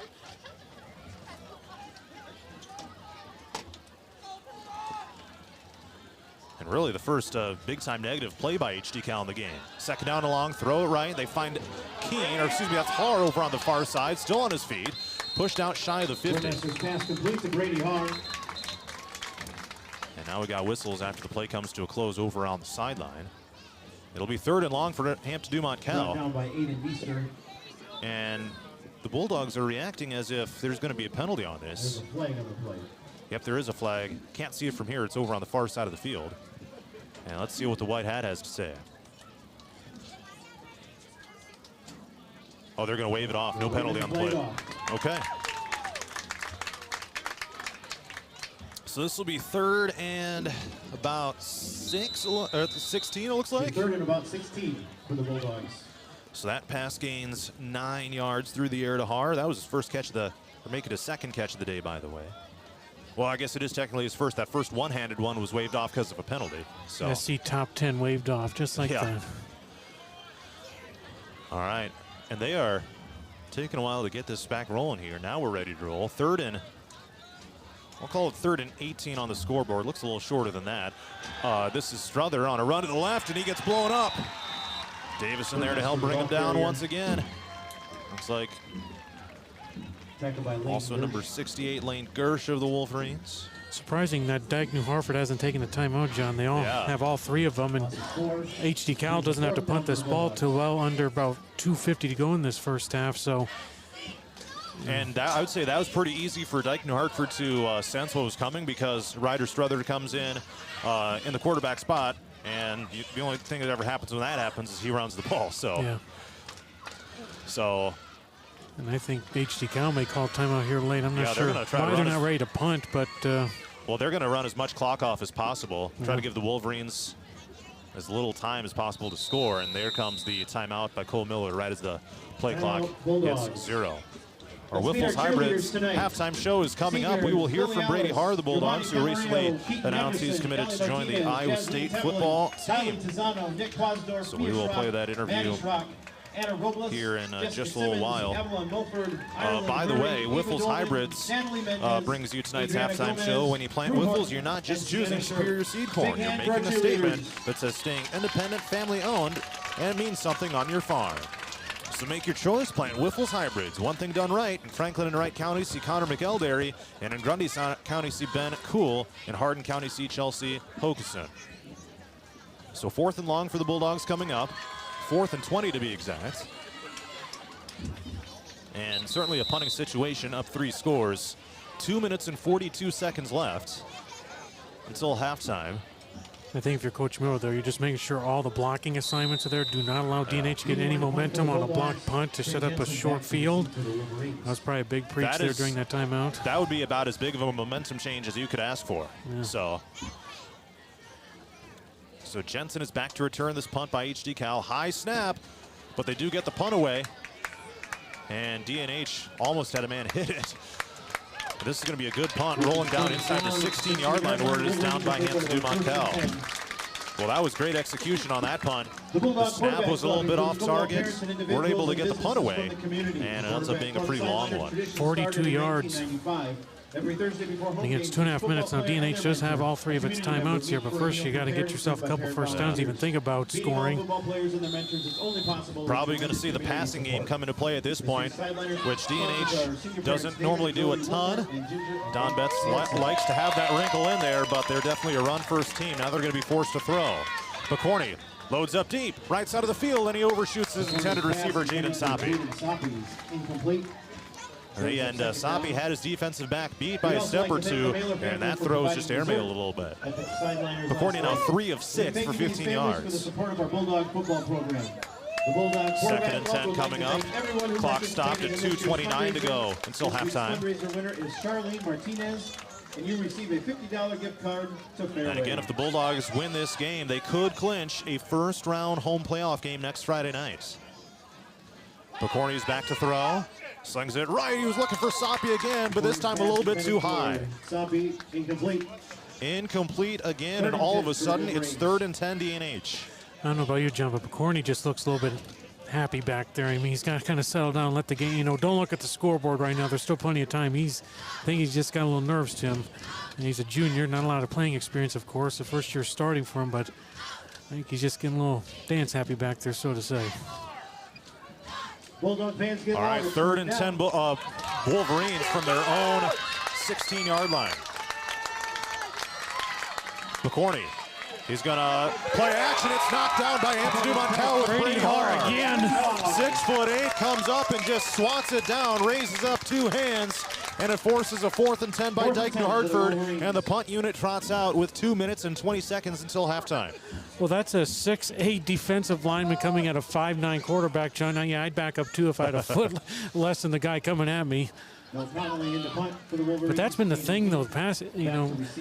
Corney's just not getting a lot of time on some of these throws either. You got to credit, Grokey and Harr getting in the backfield along with some of the others on that defensive line too. So here's Noah Connolly to punt. Gets it away. A little bit of a line drive. Returnable by Hampton-Dumont-CAL with Keene. Takes it to the left. Turns the corner at the 35-yard line. Pushed out of bounds. And a short field for the Bulldogs with 2 minutes and 15 seconds until halftime. And a chance to really put the dagger in here if they score before half. I think the biggest thing, too, just do not force anything. The worst you can do is have to punt it away. D&H won't have much time. But again, you already hit on it. Great field position again for the Bulldogs. The 32-yard line of Dike-New Hartford to be exact. And again, you don't have to force anything here at this point. You got a lot of clock and 2 timeouts at your disposal as well. Aiden Keene on this near side had a height advantage on his defensive back here, John.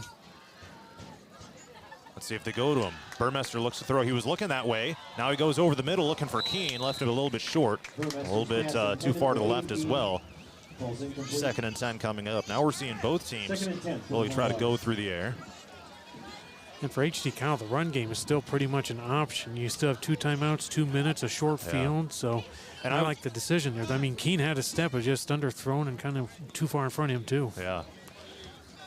And, at this point, if you're HD-Cal, probably not a great idea to be incredibly conservative either. I would say a 3-scorer lead is not safe against a team of Dike-New Hartford's caliber. 2nd and 10. And Burmester play action. Over the middle again. It was tipped by Harr. And incomplete again. Incomplete. And that was a little bit closer to being on target, but 3rd and 10. And Harr probably a little mad at himself for not being able to haul that in. We have 5 straight incomplete passes here between the two teams. And for Burmester, those 2 incompletions were his first 2 of the game. He's now 6 for 8 passing for 131 yards, including an 81-yard touchdown strike to Aiden Keene. 2:06 left until halftime. 3rd and 10 Hampton-Dumont-CAL at the 32-yard line of Dike-New Hartford. 2 receivers left, 1 right. And it's a toss right to Mailer. Makes a man miss. Still on his feet. Excuse me, that's Powers. Flags come in, several of them. And Powers is pushed out around the 20. However, the flag was in the area of holding. Now, it would probably be 4th down regardless. He didn't quite make the line to gain. Ryder Struther was on this near side blocking. Now, the white hat comes over to the line judge on the near side to try to figure out exactly what it was.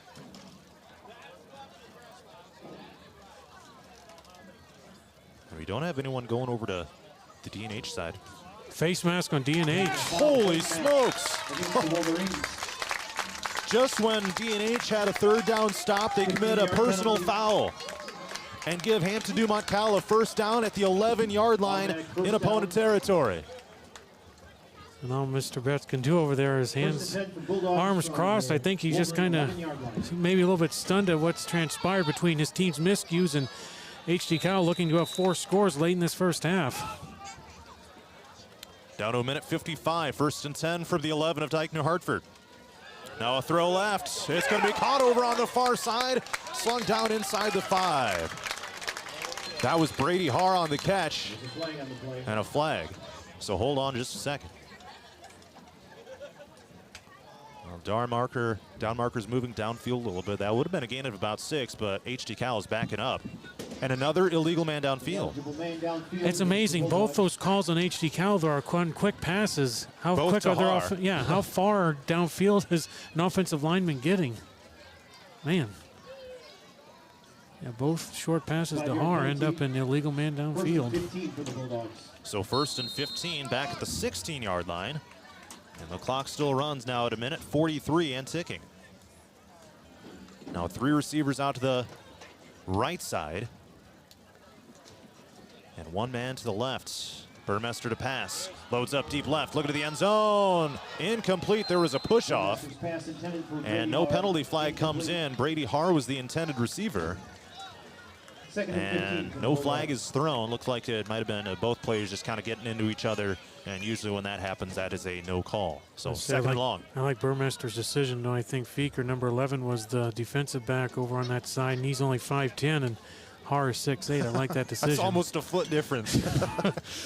I guess when Brady Harr, though, goes up against most defensive backs, he's going to have at least a 5'6" advantage in terms of height. So now 2nd and 15. The clock is at a minute and 28 seconds.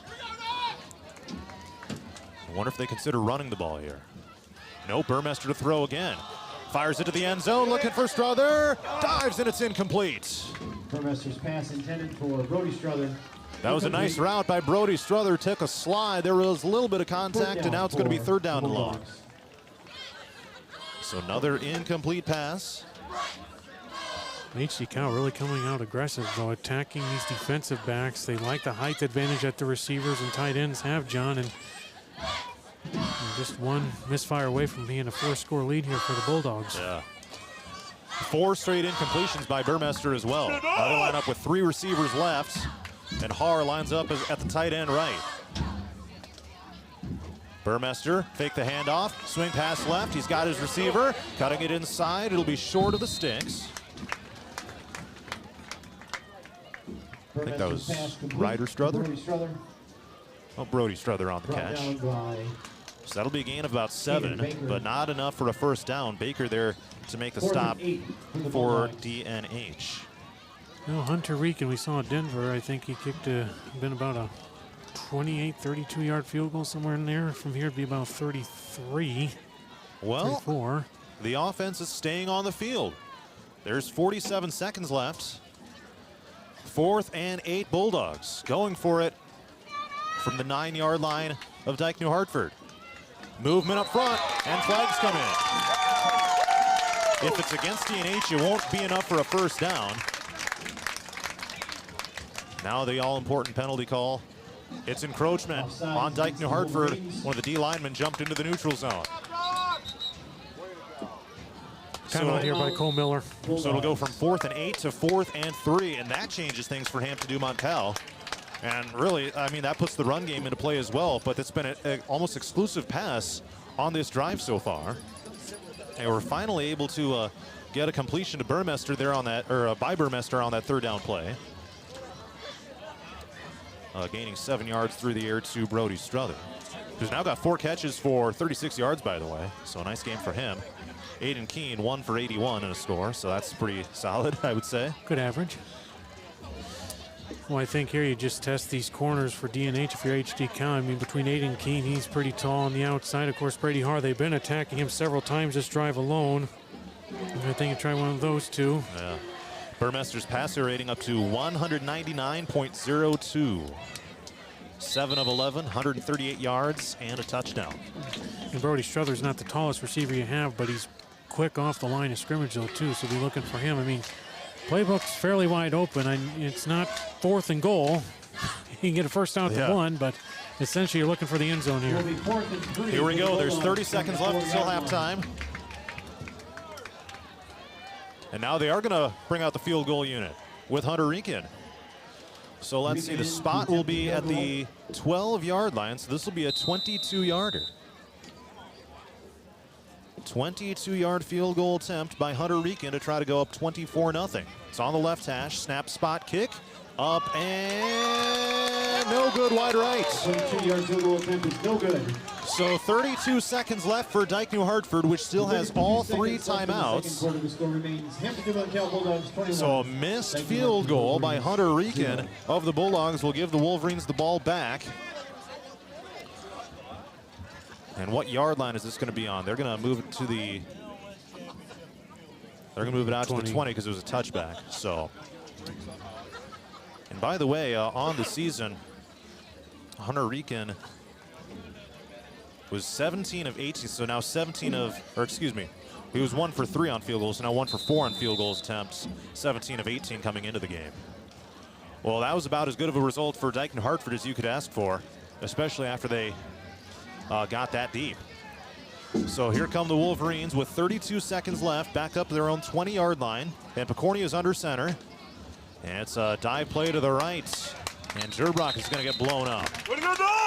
Even when they try to just run the clock, they can't do anything with it. I think that's going to do it for the first half. I just don't think D&H is, they're not going to be aggressive. I mean, that kind of play call told, okay, if we get a big gain, we'll take a timeout. If not, we're going to halftime. They don't want to make another mistake, getting HD-CAL a chance to score before halftime. They're going to come out, possibly run another one here. There's 5 seconds. Picorni is under center. Hard count. They do toss it right. Jerbrock looking to follow the blockers and drug down after a gain of about 3. So that will bring us to halftime with Hampton-Dumont-CAL leading Dike-New Hartford 21-0. And I'd love to have you there with me. Again, contact Crown Jewel Travel to learn more. 641-425-8068. Don't miss out. Start planning your Alaska adventure today with the Radio on the Go Travel Club and Crown Jewel Travel. Looking to skyrocket your brand's visibility? Look no further. On the Go Media delivers cutting-edge digital advertising solutions tailored just for you. Reach your audience wherever they are with precision targeting and captivating content. Elevate your brand with On the Go Media. Your digital success starts here. Contact us today. Email radio@radioonthego.com to grow your business with On the Go Digital. Locally owned and operated in Hampton, Iowa. Looking for the perfect fall getaway? Join the Radio on the Go Travel Club for a special trip to Branson, Missouri this November. It's the ideal place to kick back, enjoy fantastic entertainment, and explore everything this vibrant city has to offer. You'll enjoy live shows, scenic beauty, great shopping, and of course, delicious food. Enjoy 4 nights lodging along with admission to 6 fabulous shows. Here's Derek from Crown Jewel Travel with more. We're heading to Branson just in time for Veterans Day, and it's going to be an unforgettable trip. There's always something special in store to celebrate our veterans in Branson. Invite your friends, pack your bags, and get ready for a memorable fall vacation. Don't miss out. Sign up for this Radio on the Go Travel Club Branson trip and let Crown Jewel Travel take you on an adventure in Branson, Missouri. Call Derek at Crown Jewel Travel today. Call 641-425-8068. That's 641-425-8068.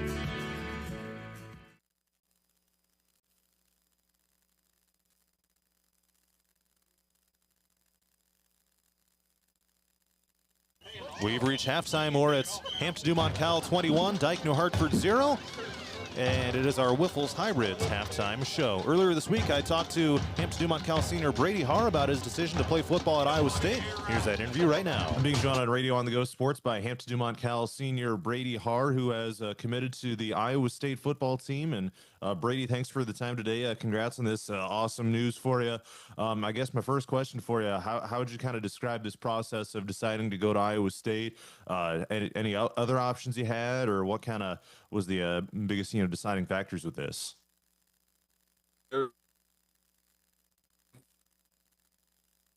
From there, first ones to reach out to me and let me know. Their coaches have been great to work with. Obviously, I've been an Iowa State fan my whole life, so that helped out quite a bit. I talked to a few other little schools, UNI and schools in the Valley, but Iowa State was the first big one to jump on, and I've been a fan of them my whole life, so it was an easy take. You bet. How would you describe your history playing football? Have you always been kind of in that tight end, defensive end position, or have you kind of been moving around? Yeah, I've always played since 7th grade. I've always been playing tight end, a little bit of fullback, like you see sometimes in our high school sets as well. And then defensive end, I've played my whole life. So. And I guess, how long have you known that playing college football was going to be a real possibility for you? Like, was there maybe a moment that kind of made you realize that this is something you could do, you could take to the next level? Yeah. Last year, midway through the junior season, I had a coach from Iowa State reach out to me and ask to come on a game day visit. So I thought that was awesome. And that's really the first time I started thinking about playing college sports. And so between that time and when you made your announcement that you're committed to Iowa State, I guess what were kind of some of the biggest things you kind of had to go through in order to put yourself in that position to be able to go to a place like Iowa State? The biggest thing I think was heading down to some of their camps and showing them like close up what I can do, talking to the coaches, getting to know the coaches a little bit, like. Obviously, you talk to them some over text, but actually getting there, meeting them, checking out the facilities are big things that I seen and wanted me to go there.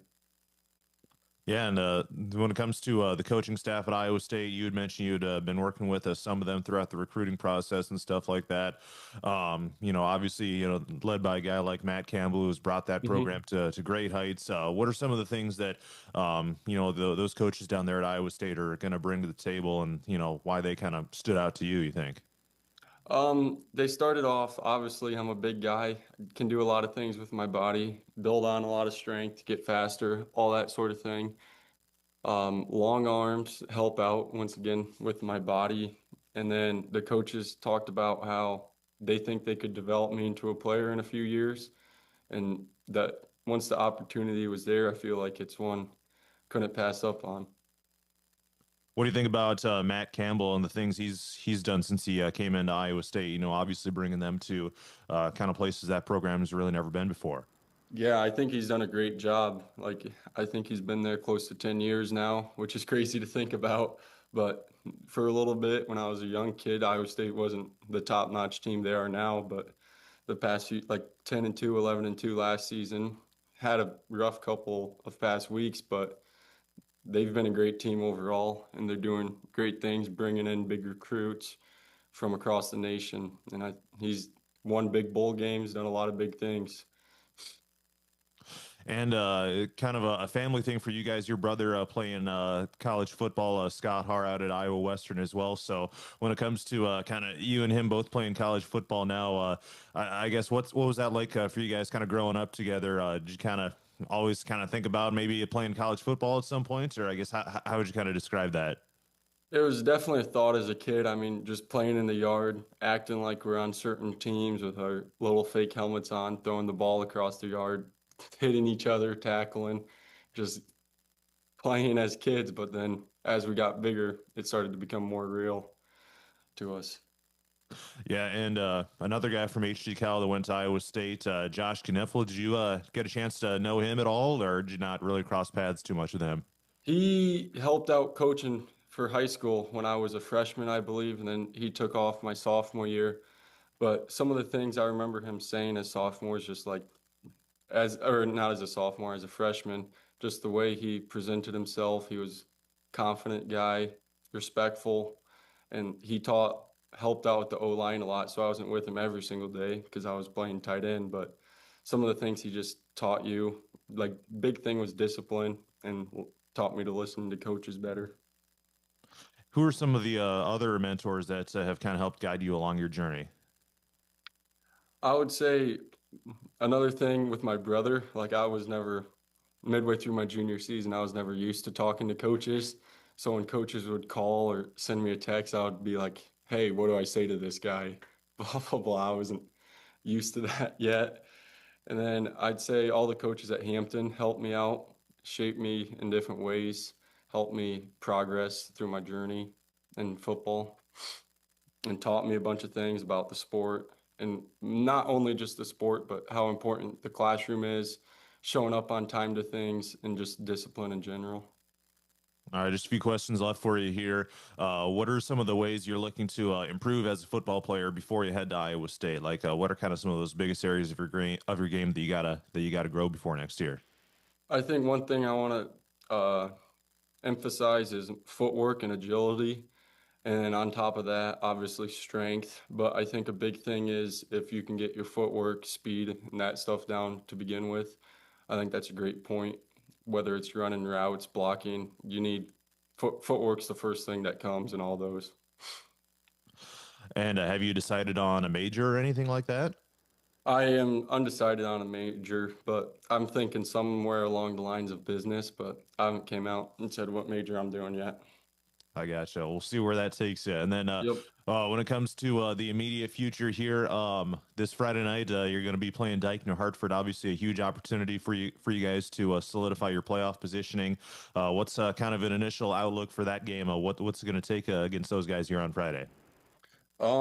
It's gonna be, we got to stop their run game. And I think if we do that, forcing them to pass, I think their strong suit is the run off of film. They like to run the ball. We got to be disciplined up front on the defensive side and offensive side. And I think we got a great shot. We match up well against this team. And I think we can take care of them. So got to start off. We started off yesterday at practice, learning what they do. And today we're going to start executing on how we're going to defeat them. All right, that's a Hampton-Dumont-CAL senior, Brady Har, a commit to the Iowa State football team. Thank you so much for the time, Brady, and congrats again. Yeah, thank you.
Did you know Murphy's does water softeners? That's right. Check with Murphy's Heating and Plumbing for water right softeners and filtered drinking water systems for your home. Soft water is important for washing and bathing, and great tasting drinking water. Well, everyone loves that. Get your water right water softener or drinking water system today in Hampton at Murphy's. Also with water heaters, new toilets, furnace filters, and more in stock. Murphy's Heating and Plumbing, because you deserve the best. Ready for the adventure of a lifetime? Join the Radio on the Go Travel Club for a summer 2026 cruise to Alaska. Get ready to experience glaciers, wildlife, and breathtaking views that you won't find anywhere else. Here's Derek from Crown Jewel Travel to tell us more. From towering mountains to stunning coastlines, Alaska is the ultimate destination for nature lovers, thrill seekers, and anyone looking to make unforgettable memories. This isn't just a cruise, it's a journey into the wild beauty of the last frontier. Want to learn more and reserve your spot? Contact me at 641-425-8068 for all the details. This is a trip I'm not going to miss, and I'd love to have you there with me. Again, contact Crown Jewel Travel to learn more. 641-425-8068. Don't miss out. Start planning your Alaska adventure today with the Radio on the Go Travel Club and Crown Jewel Travel. Looking to skyrocket your brand's visibility? Look no further. On the Go Media delivers cutting-edge digital advertising solutions tailored just for you. Reach your audience wherever they are with precision targeting and captivating content. Elevate your brand with On the Go Media. Your digital success starts here. Contact us today. Email radio@radioonthego.com to grow your business with On the Go Digital. Locally owned and operated in Hampton, Iowa. Looking for the perfect fall getaway? Join the Radio on the Go Travel Club for a special trip to Branson, Missouri this November. It's the ideal place to kick back, enjoy fantastic entertainment, and explore everything this vibrant city has to offer. You'll enjoy live shows, scenic beauty, great shopping, and of course, delicious food. Enjoy 4 nights lodging along with admission to 6 fabulous shows. Here's Derek from Crown Jewel Travel with more. We're heading to Branson just in time for Veterans Day, and it's going to be an unforgettable trip. There's always something special in store to celebrate our veterans in Branson. Invite your friends, pack your bags, and get ready for a memorable fall vacation. Don't miss out. Sign up for this Radio on the Go Travel Club Branson trip and let Crown Jewel Travel take you on an adventure in Branson, Missouri. Call Derek at Crown Jewel Travel today. Call 641-425-8068. That's 641-425-8068.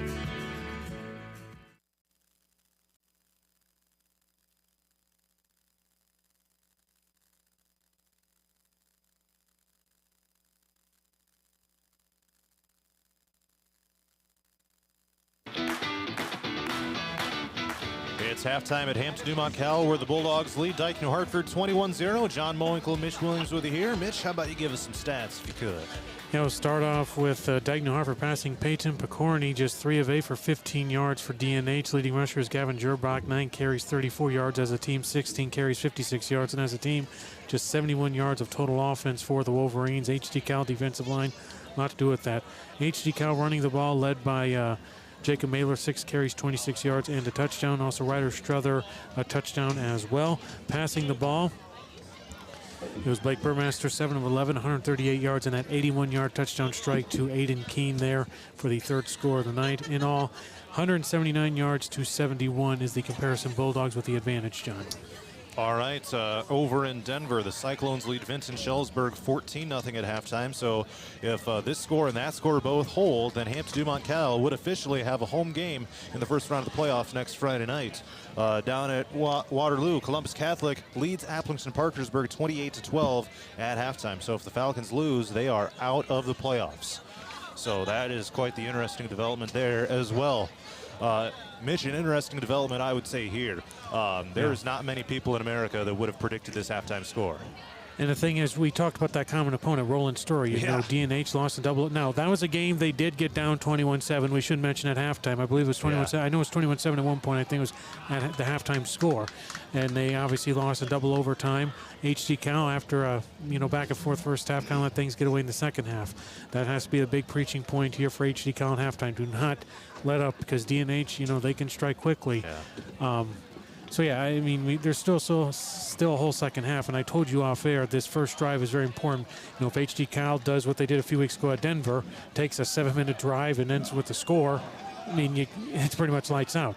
D&H gets a quick 3-and-out, or maybe if they're thinking about an onside kick to start second half, I mean, that's probably not the playbook either. They're still well into this thing because they obviously were down multiple scores against Roland Story just 2 weeks ago. Yeah, they had multiple different 2-score deficits in that game, but again, those were 2-score deficits. This is a 3-score deficit. And yeah, what you mentioned about the onside kick, I mean, I don't see any reason why they wouldn't try to attempt one of those, because, I mean, at this point, you got to get something going in your favor. I mean, you don't want to willingly give the ball to Hampton-Dumont-CAL after they've been able to drive the field in the fashion that they have. In fact, that only stop was that field goal there toward the end of the half. So I mean, D&H, they can take a win there. Coming with the other team coming up with a missed field goal anyway. So. I don't know. This is interesting. Wiffles Hybrids is proud to sponsor tonight's halftime show. When it comes to selecting your seed corn partner, you've got a choice to make. At Wiffles Hybrids, they've made a choice to remain independent and to remain farm family owned and to stay American. So when it's time to make your choice, make a statement, plant your independence, plant Wiffles. In Grundy County, see Ben Cool. In Butler County, see Jamison Stagey. In Franklin and Wright County, see Connor McElder. Zach Graves to tee the ball. Here we go. Zach Graves will kick off for Dike-New Hartford. The Bulldogs appear to be expecting a deep kick. Though you never know when some funny business could come up. We have a 20-minute halftime to go over this kind of stuff, so yeah. The ref is telling him there's still a minute on the clock. They must gotta wait for that to wind down. The kids are ready to go. So are we. Yeah, the first half, I mean, 179 to 71 in total yards, and you think about Dike-New Hartford, 20 yards came on that full-back dive on 4th and 1. So, yeah. I mean, HD-Cal, that defensive line between Grokey and Brady Haar, and, really dominate the line of scrimmage. Grundy Center leads Eagle Grove 35-0 at halftime. This is an interesting halftime score. South Hardin 14, Central Springs 6. So that's South Hardin struggled last week in CGD too. I think after that Grundy Center game, I'm not sure what's happened to them. The slow starts anyway for the Tigers. So we'll see if they're able to bounce back in that one. I mean, you say bounce back, they have a lead. Let's see if we can get an update from Iowa Falls, Alden, and Independence. End of the first quarter, Independence 7, Iowa Falls, Alden 0. All right, we've been standing around a long time. The clock has finally hit 0. Now they put 12 minutes on, and we are ready to roll in this second half. Here's the run-up, and it is a deep kickoff by Dike-New Hartford, so no onside here. Returnable for Hampton-Dumont-CAL back at the 5-yard line. And Ryder Struthers slipped out of one tackle, gets spun down just shy of the 30.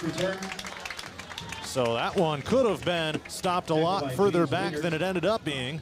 And Ryder Struthers takes the Bulldogs out to the 29-yard line in their own territory. Not spectacular starting field position, but it could be worse. 28, actually.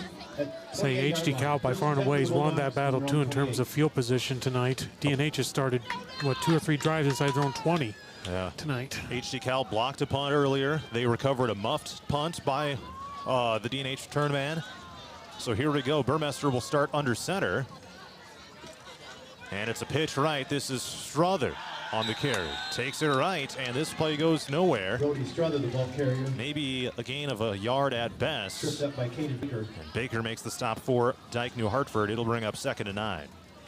It looks like a little flexible in there when you have a single back and then a wing back kind of going left to right. Call back to Jerry Shafrath days in the old flexbone wishbone that he ran here for so long at Hampton-Dumont anyway. Back before Cal was in the picture, huh? Yes. I'm sure this guy in front of us could tell us about the old Jerry Shafrath days. We won't say who it is. 2nd and 9, Hampton-Dumont-CAL. 2 receivers to the left, 1 up top. The far side of the field, Burmester pump fakes, loads up deep left, caught by Brody Strother at the 45-yard line of Dike-New Hartford. From the 29 to the 45, a big gainer for a Bulldog first down. 26 yards. Again, D&H gets him in 2nd and long. Obvious passing down pride for the Bulldogs. And again, HD Cal's receivers are just a step ahead of Dike-New Hartford. You just do not say that all too often when you're playing D&H. 11 minutes, 4 seconds left in the 3rd quarter. Hampton-Dumont-CAL 21, Dike-New Hartford 0. And the Bulldogs do not huddle. They just get the play call from the sideline. And Burmester starts in the shotgun this time. They've got Hudson Hansen lining up at a running back. And they give it on a dive left down to the 41-yard line. Carrying it for Hampton-Dumont-CAL, Jacob Mailer for about 4. And if you're Coach Miller, you can live with that, getting 4 yards every rush too, John, and let that clock run. That's probably the only bad thing about that long pass. He went out of bounds, because if you're Coach Miller, you just want to see that clock run. Do not give D&H multiple possessions this half. 2nd and 6, Hampton-Dumont-CAL at the Dike-New Hartford 41-yard line. 2 receivers up top, 1 receiver to the left. And it's a screen right. It's caught over on the far side of the field by Brody Strother. Gets away from a tackler. Out across the 35 for a first down. Again, we mentioned the height of Keene and Har, but the speed of Strother tonight too. I mean, those quick swing passes, dump off passes, screen passes to him have really done well. And D&H just kind of undisciplined in their cornerbacks and defensive backs here tonight. Not swarming to the ball fast enough, especially on those short passes. Gain of 9. Burmester now 9 of 13 passing, 173 yards and a score. 1st and 10, Hampton-Dumont-CAL at the Dike-New Hartford 32 as the clock ticks under 10 minutes to go in the 3rd quarter. Now shotgun for Burmester with 3 receivers left to the near side. Harin at a tight end far side. Burmester to throw. Fires down the middle. Incomplete pass. Really no receiver in the area. Might not have been on the same page, and it'll bring up 2nd and 10. Just the 5th incompletion of the game by Burmester. HD Cal tonight just not afraid taking deep shots though either. Yeah, they had a deep 81-yard score by Aiden Keene. That's their longest of the game so far. They've taken several shots to Keene again and also to Har tonight. Interestingly, though, the 2nd longest pass completion is only 20 yards. So they've thrown them deep a lot, only been able to connect on 1. But play clock down to 8. 2 receivers to the left, including Keene. They throw it left, find Strother on a screen. And they get the blocking set up. He's drugged down around the 25. Nice block out there by Aiden Keene, too. So Strother's able to come back inside a little bit and makes it 3rd and very manageable here for the Bulldogs. Gain of 7. And Brody Strother starting to gobble up some yards through the air. Now 5 catches for 43. 5'7", 160 is Strother, but he's got some speed. 3rd and 3, Hampton-Dumont-CAL at the Dike-New Hartford 25. 2 receivers left, 1 right. And now Burmester at QB looks over to the sideline. Jacob Mailer is in at halfback now. And they give it to him. Plunges up the middle, fights for yardage. He gets stood up, and this will be very close. Mailer, the ball carrier. This will be really close. 22 is the line to gain. It's going to be 4th and 1. Going to make it 4th and 1. Needed 3, gained 2. And Hampton-Dumont-CAL keeps the offense on the field. 4th and 1 at the 23-yard line of D&H. What do they dial up here? Mailer's been a reliable ground gainer. He's lined up at halfbacks. Hudson Hansen in there at fullback. Give it to Mailer. He's got the first down and more. Dragging people with him. Down inside the 20-yard line of Dike-New Hartford. Into the red zone goes Hampton-Dumont-CAL on the 12-yard plunge by Jacob Mailer. Well, you just do not see D&H get handled at the line of scrimmage like that. I mean, that's a 4th and 1 play. They know the run's probably likely up the A gap, and what was that, 11 yards on 4th and 1 there for the Bulldogs. And it's a great push by the offensive line. Hanson, Evans, Wolford, Elling, and Grokey really getting the push on that HD-Cal offensive line. And we talked about another important thing, that clock. This drive's going 4+ minutes, John. That's less time D&H has to claw back into this. Ryder Strother goes in motion. It's a handoff. Mailer, nice faking that time, and Mailer gets blown up. Mailer, the ball after a short gain on this one. Looks like they'll call it no gain to bring up 2nd and 10. Believe it or not, HD-Cal still has less than 100 rushing yards in the game. They're at 94 right now. Make it 95 after that one gains 1. Nice play design, but D&H was able to read that one. HD-Cal as a team now has 23 carries for 95 yards. Only 2 of them have gone backwards. Burmester, quick throw left. He's got Strother on a screen, but he gets tackled from behind immediately. That was nice pursuit by the Dike-New Hartford defense. Gain of 3. Aiden Walston in there to sling him down right after he made the catch. I'll say Walston, he slipped too. Nice job to get back up and get that tackle on Strother for a minimal gain. If he didn't get up on his feet right away, Strother might be well inside the 5. Strother now 6 catches for 46 yards. 3rd down and 6 for Hampton-Dumont-CAL. Trying to go up 4 scores. On a clock-eating drive to begin the 3rd quarter. Just about halfway through the period. And it's a handoff. This one, was that Hanson again? I think it was. It's kind of their bigger formation. And we've seen it a couple of times. So that one only gains a couple yards. Gain of 2, going to bring up 4th down for the Bulldogs. That one gains 2. So 4th and 4 coming up. You get Rieken trying another field goal here. It's almost down the center, a little bit, I guess, more in the left hash here. He missed from 22 late in the first half. Let's see if he can connect this time around. This will be about a 25, make it a 24-yarder, a little bit longer. And here's the snap spot. Kick is up and got it through that time. Snuck it inside the left upright. And with 5 minutes and 38 seconds left in the 3rd quarter, it's Hampton-Dumont-CAL 24, Dike-New Hartford 0. Murphy's Heating and Plumbing. When it comes to plumbing, heating, and air conditioning, choose Murphy's Heating and Plumbing of Hampton. Check murphysheating.com. Murphy's Heating and Plumbing, because you deserve the best.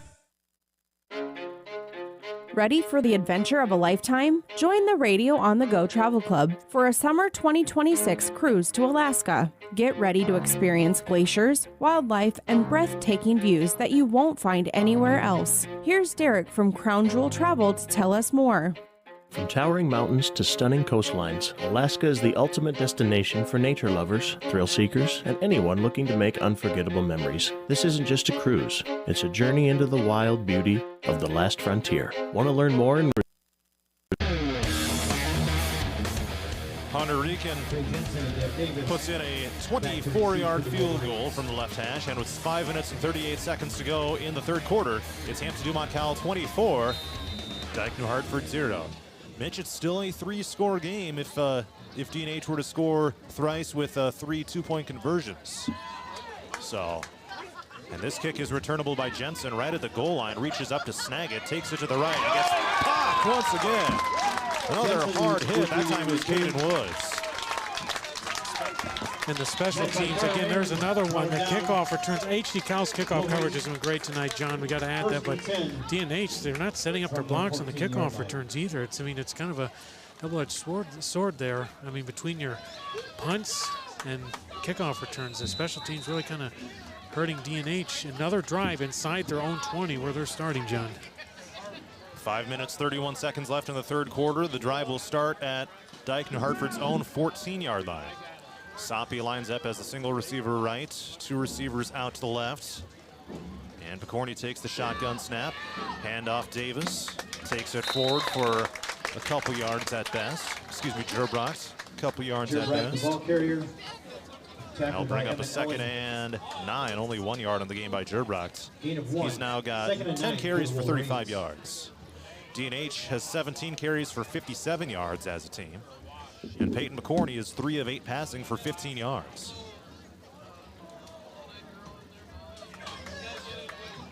Now under 5 minutes to go, third quarter. 2 receivers left. They got a tight end right. And McCorney gets a toss left to Gerbrock, looks for the blocking to set up, now turns it upfield, takes it up the hash marks, spun down inside the 25-yard line. Gerbrock, the ball carrier. And it'll be third down for the Wolverines coming up. Carter Aarons. I'll say he gained about 8 that time around, maybe 7. Gain of 7. Third down and 2. Third and 2 for the Wolverines. Big third down here for D&H. You got to convert. I mean, that clock is ticking. We only have about 4.5 minutes to go in this third already.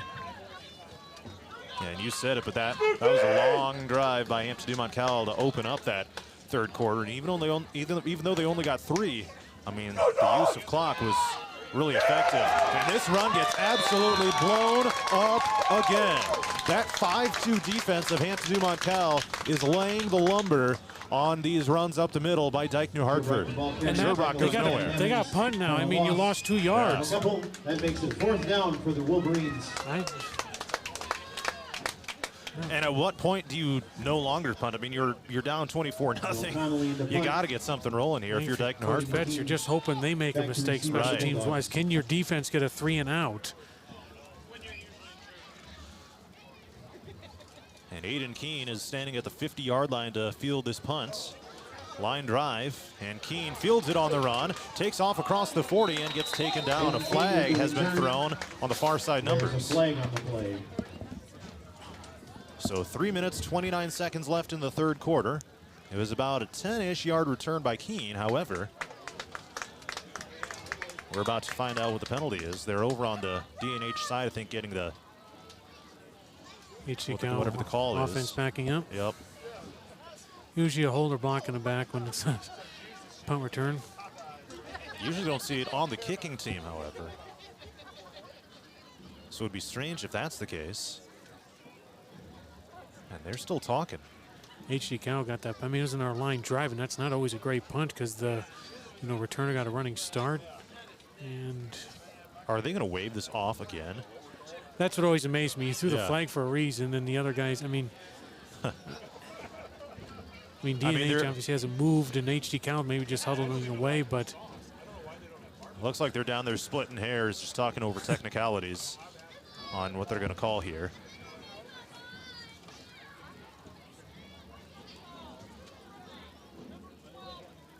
Tripping on number 12, Ryder Struthers. So personal foul. That was against the Bulldogs. That's not one you see all that often either. I appreciate the white hat. He doesn't have a mic on. I heard that loud and clear. Yeah, he was yelling loud, man. That was.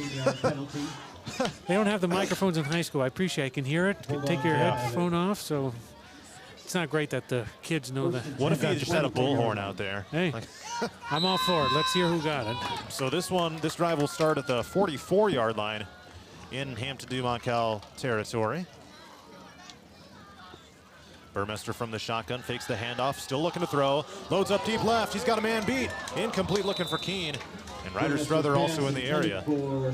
Second down and 10. Again, they're attacking these defensive backs and feel like one of them is just going to break here eventually, whether it's Keene or Haar. Obviously, Haar was involved in that one, but Burmester, I mean, he's throwing a nice ball tonight. He's not lame ducking these. Just some of them have been overthrows. Again, Hampton-Dumont-CAL leads it 24-0 over Dike-New Hartford. And I think for HD-Cal, this is kind of probably the culmination of what they thought they could be this season. They just had a lot of games where they committed a lot of self-imposed mistakes earlier on. Handoff Mailer follows the blockers, churns it across the 45 for 3-4 at best. Excuse me, Powers on the carry. That was his first carry of the night, by the way. That one gains about 2 yards. 3rd and 8 coming up for Hampton-Dumont-CAL at the 46-yard line in their own territory. And really the first time they haven't been able to really get much going on a drive here. Again, this is where they found Struther in a short pass, and he's taking off running though. Burmester to pass. Deep left, looking for Keene. He hauls it in at the 30-yard line, inside the 25, breaks away from a tackle, and takes it into the house for a Hampton-Dumont-CAL score. 54 yards to Keene that time. Touchdown pass. Another corner route to the sideline, John. They've done that a few times, and that time DNH defensive backs get burned again. And boy, Burmester throwing nice touch on that. And once again, Aiden Keene on the receiving end. He's Two got catches, two touchdowns. 2 catches for 135 yards, 81 and 54. And here comes Rican out to attempt the PAT with 2:39 to go in the third quarter. Snap, spot, kick is up, and he kind of line drived it, and it's good. And the kick is good. Bulldogs 31, Wolverines 10. Reserve your spot, contact me at 641-425-8068 for all the details. This is a trip I'm not going to miss, and I'd love to have you there with me. Again, contact Crown Jewel Travel to learn more. 641-425-8068. Don't miss out. Start planning your Alaska adventure today with the Radio on the Go Travel Club and Crown Jewel Travel. Looking to skyrocket your brand's visibility? Look no further. On the Go Media delivers cutting-edge digital advertising solutions tailored just for you. Reach your audience wherever they are with precision targeting and captivating content. Elevate your brand with On the Go Media. Your digital success starts here. Contact us today. Email radio@radioonthego.com to grow your business. Hampton-Dumont-CAL 31, Dike-New Hartford 0. A 54-yard touchdown strike from Blake Burmester to Aiden Keene. And here come the Bulldogs with the Rican out to kick it off back to Dike-New Hartford. And the Bulldogs may have just built an insurmountable lead, now up by 4 scores. And this kickoff sails into the end zone for a touchback. Kick goes out of the end zone. Well, Mitch, I mean, if you're Dike-New Hartford at this point, it's all bets are off. I mean, you just got to run some plays and see what you can come up with. And Picorni is not really taking any deep shots tonight, John. A, because the defensive line's got pressure on him, but B, I mean, you don't know what his deep ball's like. He's a 5'9" quarterback standing behind a bunch of offensive linemen, 6 foot, 6'3" too. So you got to put a little extra arch on that throw when you go too. So, yeah, they just need a big play here at some point, and credit HD Cal defensively just not allowing any big plays tonight. High snap to Picorni. The ball has come free, and the Wolverines, did they get on it? No, they did not. Hampton-Dumont-CAL recovers a fumble of all things. Brady Hart. Man. Bulldogs have their first and 10. Brady Hart with a fumble recovery. I honestly, and now this game is on the verge of a running clock rule. Yeah, and I've been at Radio on the Go Media for several years. I just, against an unranked team, DNH getting this dominant, I've just never seen it really here, John. And credit HD Cal. Senior night, you're ready to play in our football game after last week's disappointment against Roland Story. And obviously they had to play for some. If you win, you're in the playoffs regardless, and you have a chance to host. Don't keep it set to point differentials. Just win the game, and that's exactly what they're doing. Burmester hands off. And this play goes for minimal yardage. Emerging from the pile is Jacob Mailer, I believe.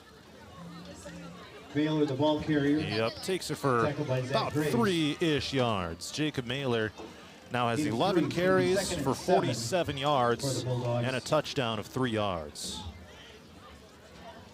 2 minutes and 10 seconds left in the third quarter. Hampton-Dumont-CAL 31, Dike-New Hartford 0. And just some, when you look at this district and you see who has beaten who and by how much, this score almost makes no sense. But now it's a quarterback keeper by Ryder Strother, and still on his feet, making something out of that. Strother, the ball carrier. Out of that run. Goes for about 5-6 yards. Graves makes the stop. Again, Wolford on that right side getting a good push. And again, third and very manageable. And for Coach Miller, too, you see in that clock go tick, tick, tick, tick, tick. I mean, but like you said, a running clock, I don't know if you and I had that. We talked to a DNH assistant. He said thought it was going to be physical. And I bet they're up here behind us kind of dumbfounded. I don't think they saw this coming. But like you said, this is kind of what HD Cal thought they could be all in one game. Burmester lines up under center, sends a man in motion, hand it off. Brody Strother, he gets popped. Let's see what the final surge gave him for yardage. They're signaling 4th down, so tackled by Zach Graves. A little bit short. No gain on the run by Strother. So now a fourth down coming up for Hampton-Dumont-CAL. And again, you got a chance to put the running clock rule in effect here. You're going for it. Here we go, 4th and 1. Down to the 5-yard line. Burmester under center. And they got Hard D&H count. offside. There's a flag on the play. And let's see what the white hat says. And it is encroachment on Dike-New Hartford on a 4th and 1. Half the distance to the goal. And an automatic first down. Automatic first down. And Don Betts over on the sideline just is pretty motionless over there. A stern look on his face, arms crossed. And HD-Cal doesn't have to run a play. And I think if you're Coach Mo, just get to the fourth quarter, up 31-0 with a chance at 1st and goal. There's no need to run a play here. Yeah. But yeah, like you said, I've seen that sideline. I think they're just shocked. I mean, they're probably expecting a competitive ball game between, two of the top 4 teams in this district, and HD-Cal kind of looks like the team that won the district. The way this one rolled out, after Roland Story last week, they had to come prove something. They got to get with the win or in the playoffs regardless, and they wanted that, and they're getting it. That's the end of the third. Hampton-Dumont-CAL 31, Dike-New Hartford 0. With On The Go Digital, locally owned and operated in Hampton, Iowa. Looking for the perfect fall getaway? Join the Radio on the Go Travel Club for a special trip to Branson, Missouri this November. It's the ideal place to kick back, enjoy fantastic entertainment, and explore everything this vibrant city has to offer. You'll enjoy live shows, scenic beauty, great shopping, and of course, delicious food. Enjoy 4 nights lodging along with admission to 6 fabulous shows. Here's Derek from Crown Jewel Travel with more. We're heading to Branson just in time for Veterans Day, and it's going to be an unforgettable trip. There's always something special in store to celebrate our veterans in Branson. Invite your friends, pack your bags, and get ready for a memorable fall vacation. Don't miss out. Sign up for this Radio on the Go Travel Club Branson trip and let Crown Jewel Travel take you on an adventure in Branson, Missouri. Call Derek at Crown Jewel Travel today. Call 641-425-8068. That's 641. Let's head to the fourth quarter. It is Dike-New Hartford trailing Hampton-Dumont-CAL 31-0. John Mowinkle, Mitch Williams with it here. And the Bulldogs have a 1st and goal to start the fourth. D&H jumped offside on a 4th and 1 to give the Bulldogs this 1st and goal. Down to the 3-yard line. To start the fourth quarter. And let's see what they dial up here. Again, a score here would put the running clock rule in effect in what would be a shocking turn of events. Burmester in the shotgun, handoff Mailer. Not quite there. Gains maybe a yard. Mailer, the ball carrier. Tackled by And again, Zach just Griggs. running clock is kind of the name of the game for Hampton-Dumont-CAL at this point. I'll say he gained 1 on the play. Jacob Mailer now 12 carries, 48 yards. 2nd and goal for the Bulldogs. Average of 4 a crack. That's pretty solid. Yeah, HD-Cal just in no hurry, letting that clock tick down. And by the way, Denver leads Vinton-Schellsburg 21-0. I believe they said that one's just starting the fourth quarter as well. So if these scores hold, HD-Cal will host a playoff game next week. And Mailer leaps over a man at the line of scrimmage. It'll be 3rd and goal. And he's actually going to go backwards for a yard. Tackled by Ethan Osterhaus. 3rd and goal from the 3-yard line coming up here for Hampton-Dumont-CAL. 3rd and goal for the Bulldogs. And they'll switch up some personnel here. Hansen comes to the sideline. Ryder Limping a Struthers little bit. comes in. Sorry, what's that? Hansen just limping a little bit a little gingerly. And again, HD-Cal is just taking their time. Play clock is now down to 10. And 2 running backs here in the shotgun formation. Mailer to the right and Struther to the left of Burmester. Here's the snap, fake handoff. Now it's a pitch right. They find Struther, who takes it in for the score. And Hampton-Dumont-CAL leads 37-0 on a 3-yard plunge by Brody Struther. That was a nice play design in that option pitch. Yeah, fake it inside, pitch outside. You're going to have a lot of one-on-one matchups out there. Got a good block on the outside, and yeah, just like that. Running clock. Bring it in to attempt the extra point. And here comes the PAT attempt. And what a statement for Hampton-Dumont-CAL. If you would have told someone this would be a running clock rule, 98% of people would have thought it would be the other way. But Hunter Reekin blasts through the extra point, and with 10 minutes and 31 seconds left in the fourth quarter, it's Hampton-Dumont-CAL 38, Dike-New Hartford 0. 425-8068.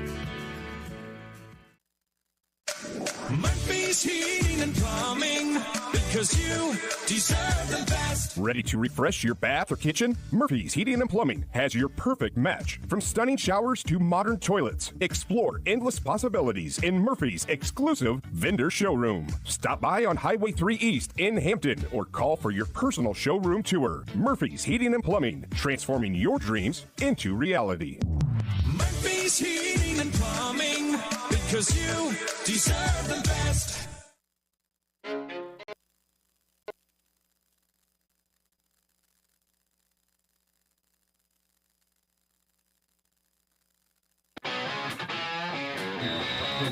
.31 to go in the fourth quarter. Hampton-Dumont-CAL 38, Dike-New Hartford 0. It was a 3-yard touchdown run by Brody Struther on an option pitch. And now the Bulldogs will kick it off. Decker and Jensen back to return. Here comes the kick. Sidewinder angles left. Returnable for Jensen back at the 5-yard line. Takes it down the far side and gets trampled down. Jensen with the 19-yard kickoff return. That was Keene there to make the stop for HD Cal. And he's done a little bit of everything defensively, special teams, obviously the 2 touchdown receptions. If you had to pick thankfully we don't have to pick MVPs of games, John, because this would be not next to impossible, it would be impossible. There's way too many kids that have been playing well tonight for HD Cal. Yeah, Blake Burmester, 12 of 18 passing, a touchdown. 2 touchdowns for Burmester. 2 touchdowns. I mean, yeah. And when it comes to running the ball, no one's been like spectacular, but it's been a great team effort from that perspective. Dike-New Hartford starts their own 25-yard line, and this is going to be a touchdown Wolverines by Dev Davis from 80 yards out, busts through the hole, and there's Dike-New Hartford's first score of the game. Dev Davis. We had a running clock rule in effect for a grand total of 1 play. But Dike-New Hartford does finally get on the board here in this one, and they trail 31-6 on an 80-yard scamper by Davis. Well, that was kind of the big play they needed there in the early third quarter, but too little too late. But right. I think they had the 35-point rule against Grundy Center briefly, did DNH, and they scored quickly. So, like you said, 1 play and that running clock is over. Yeah, I'm sure Coach Betts over on the other side definitely challenged his team. How are you going to respond in this kind of a situation? And the PAT is up and good. So with 9:36 left in the fourth quarter, it is Hampton-Dumont-CAL 38, Dike-New Hartford 7. Ready for the adventure of a lifetime? Join the Radio on the Go Travel Club for a summer 2026 cruise to Alaska. Get ready to experience glaciers, wildlife, and breathtaking views that you won't find anywhere else. Here's Derek from Crown Jewel Travel to tell us more. From towering mountains to stunning coastlines, Alaska is the ultimate destination for nature lovers, thrill seekers, and anyone looking to make unforgettable memories. This isn't just a cruise, it's a journey into the wild beauty of the last frontier. Want to learn more and reserve your spot? Contact me at 641-425-8068 for all the details. This is a trip I'm not going to miss, and I'd love to have you there with me. Again, contact Crown Jewel Travel to learn more. 641-425. 9:36 to go in the fourth quarter. It's Hampton-Dumont-CAL 38, Dike-New Hartford 7, an 80-yard touchdown run by Dev Davis of the Wolverines. And Mitch, I mean, that was pretty evident from the start of that play that he was taking that one to the house. He was able to use that speed to beat everyone downfield. So HD Cal was expecting an onside. DNH does pooch it deep. And now it's returnable for Ryder Struther, trying to turn the corner at the 35. He does, and slung out of bounds by Jensen on the near side. With the return out to the 40-yard line. Well, the Bulldogs had something set up on that kickoff return. And they will start at about the 40-yard line in their own territory. And I would imagine they'll use as much clock as possible. Just keep this thing on the ground as much as you can. But that D&H defense has been on that field though a lot of the second half. Remember, it's a 6.5 minute drive to start the second half that led to a field goal for HD-Cal, and yeah, that run was over half of their offense. They have 157 total yards, and that run was for 80. So, so here comes Hampton-Dumont-CAL at their own 40. Burmester hands off, dive up the middle. Mailer goes for minimal yards. Powers goes for minimal Powers, yardage. the ball carrier. Tackled by Aiden Takes it for about 2 yards. Gain of 2. It's going to be 2nd and 8 for the Bulldogs. You know, D&H in that score, it's not like they're just trying to get back in the game. They just want to do, you know, it's a simple handoff, but that whole far side for D&H, I mean, HD-Cal to Redwell, and he hits the juke button left, and off he goes. Like I said, burst of speed, too. Once he got 10 yards beyond line of scrimmage, he was gone. At the end of the third quarter, Columbus Catholic leads Appleton Parkersburg 28-12, so still a two-score game there, but a Falcon loss would keep them out of the Class 1A playoffs. And now we got 3 officials here observing a game ball, and they're going to switch it out. Deflategate 2.0, John? Yeah, totally. And I think it was a similar score when that Deflategate happened between the Colts and Patriots. So we'll keep the clock running here down to 8:53 and ticking. 15 seconds to snap it, and it looks like they're going to use all of it. Interesting, they're running an empty backfield here with Burmester. 3 receivers left, 2 to the right. Powers motions into the backfield, and they give it to him on a sweep left. Blocking is not there, and Dietrich is going to drag him down from behind for a loss and a flag after the play. There's a flag on the play. D&H pointing to HD-Cal. And this game is, the pace of this game has come to a grinding halt. Penalties, with that penalty there, having to switch out for a different ball, of all things. It's a penalty on HD-Cal. They're asking, well, for D&H, you know, do you take the loss of yardage and down if it's a hold, or do you accept the penalty and make it second and really long? That's a bit of a quandary right there. They're going to they're going to decline the penalty and take the 3rd and long. Illegal block in the back against the Bulldogs. Illegal block in the back officially. Yeah, I mean, that's probably a good call to decline it because, I mean, 3rd and 10 plus, I mean, you got to take that, I would say. 3rd and 14 after Powers loses about 6 yards. A few times that D&H got penetration in that backfield tonight. Just the 4th negative run of the game for Hampton-Dumont-CAL, and one of them was a sack. So 3rd and 13. Here's the snap to Burmester. Throws deep right. He's got Keene. About 5 yards shy of the sticks, and another flag has been thrown. This one in the backfield. Then it came late. I don't know if it's a late hold or sometimes when they throw it that late, it's some with the quarterback in roughed. Thing is that if it's on HD-Cal, it'd be declined. Right. Well, there was no roughing the passer or anything like that, so. Personal foul. Hands to the face on the offense. Illegal hands to the face against the Bulldogs. That one you probably accept the penalty and make it 3rd and even longer, because otherwise it would be 4th and about 5. So. And yeah, you're thinking about field position too, but the thing is, since it was live ball, I think that clock would still run after this once they get everything set. I mean, there's just a lot of things to think about here. I mean, game's decided. But if you're in the mindset of coming back, you're just thinking about the clock all the time, of course. Yeah, both teams still have all 3 timeouts left, so keep that in mind as well. Not that it really makes a difference for HD-Cal. Looks like D&H did accept it here, John, because HD-Cal is going in the hands to the face. We'll back it all the way up to the, what is that, the 22.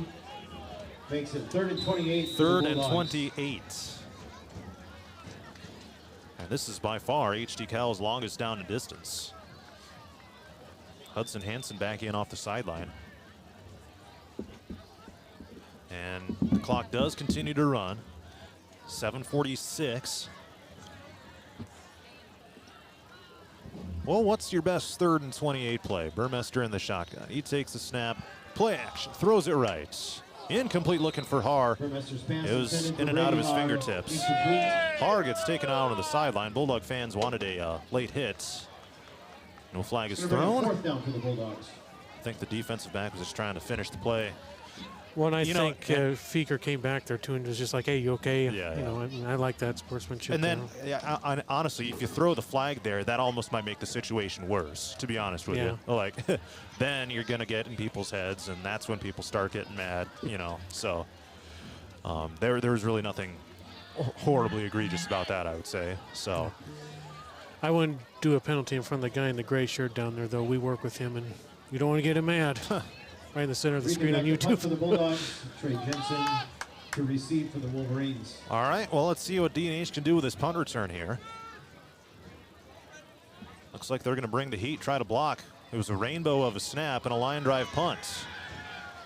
And it's bouncing downfield across the 50 to the 45. All things considered, it was not the cleanest operation, but the punt turned out pretty solid in Hampton-Dumont-CAL's favor. Out to around the 45-yard line in Dike-New Hartford territory. 34-yard punt. Like, yeah, D&H brought the heat. Now is a line drive.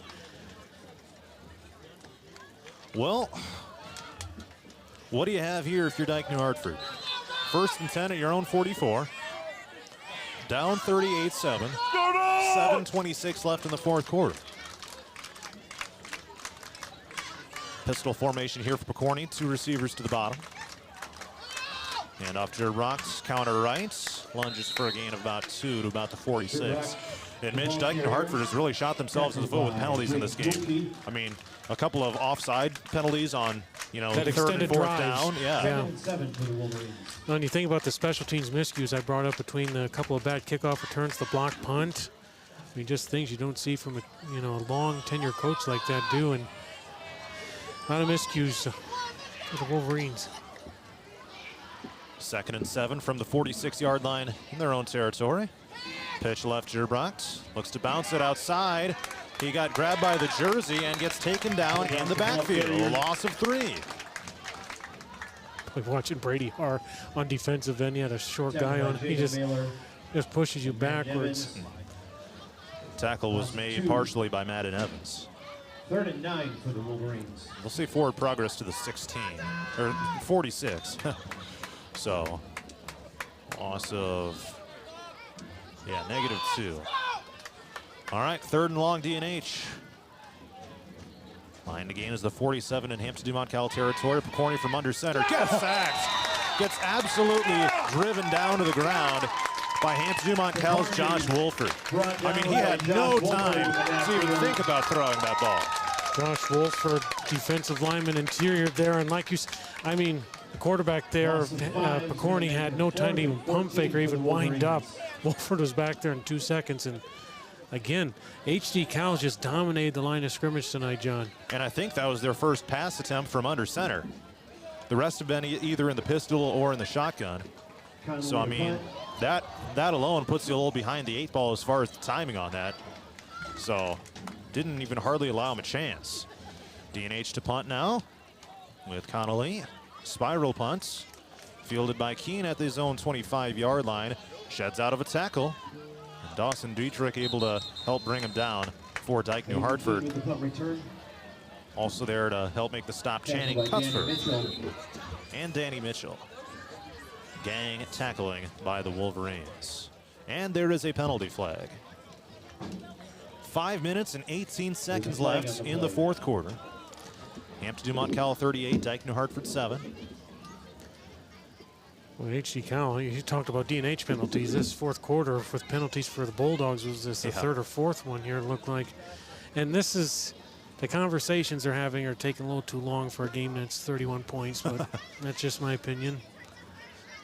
Well, if you're HD-Cal, I guess you're lucky you have that big lead at this point when you're committing all these penalties.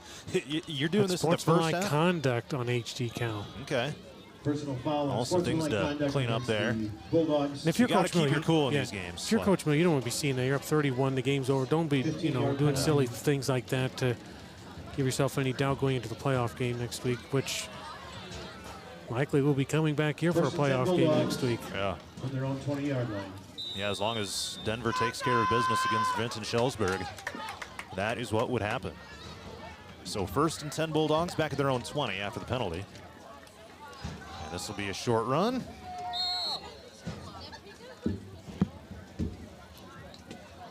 And that one will be a gain of about 2 yards at best for HD-Cal. Wolverine coaching staff is making their way down to the sideline from the press box. See that too often. 5 minutes to go, but Mitch, you see who I got the carry on that one? That was kind of tough to see. If it was Powers or not. I think it was Mailer. He's still out there. We'll give it to him. 3 yards on that run.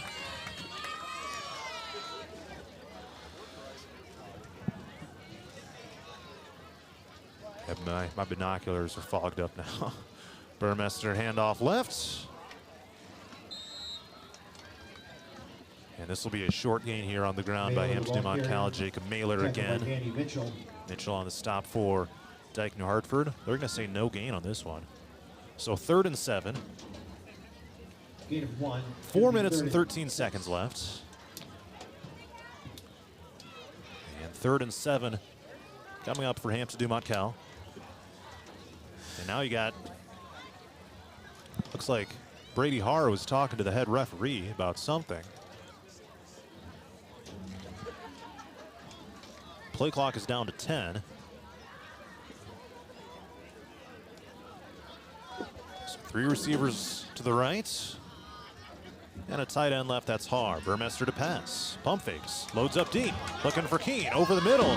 It's gonna be bobbled. And then the ball comes free at the end.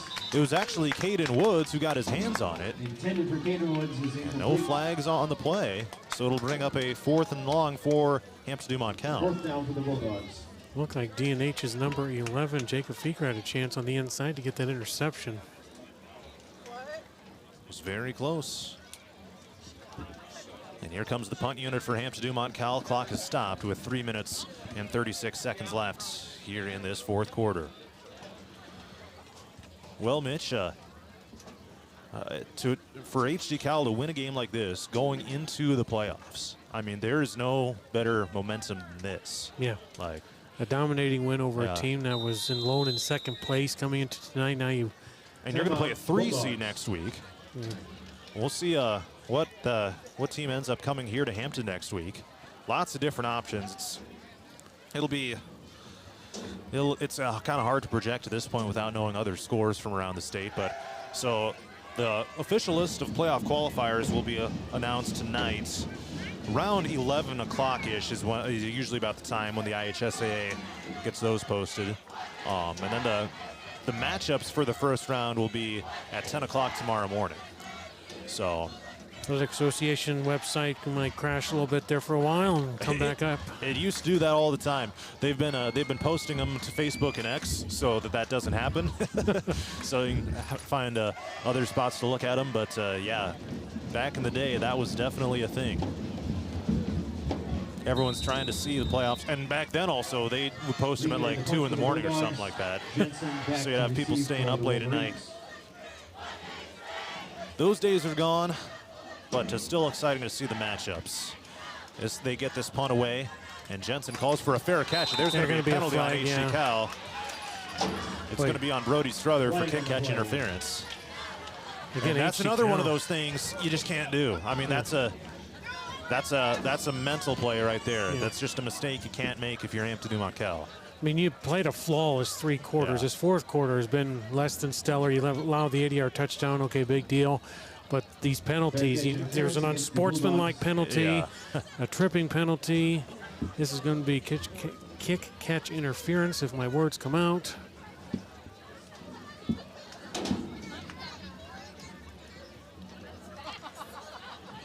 Well, marking off 10 yards or 15. No, it must be 15. 15-yard penalty. Down to the 38-yard line. At the Bulldogs, well, Dike-New Hartford's got a chance to put another one in here. Had an 80-yard run by Dev Davis to get on the board for the first time early in this 4th quarter. So now a short fielded drive, 1st and 10 of the 38 of Hampton-Dumont-CAL. And a new quarterback into the game. This is Connolly, and a pitch left. And now the ball, did the ball come for? Yes, it did. Hampton-Dumont-CAL recovers a fumble. So Noah Connolly came in to play quarterback.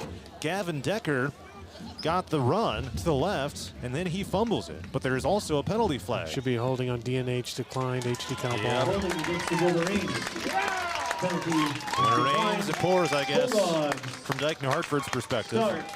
1st and 10 from their own Holy 31 cow. after the fumble recovery.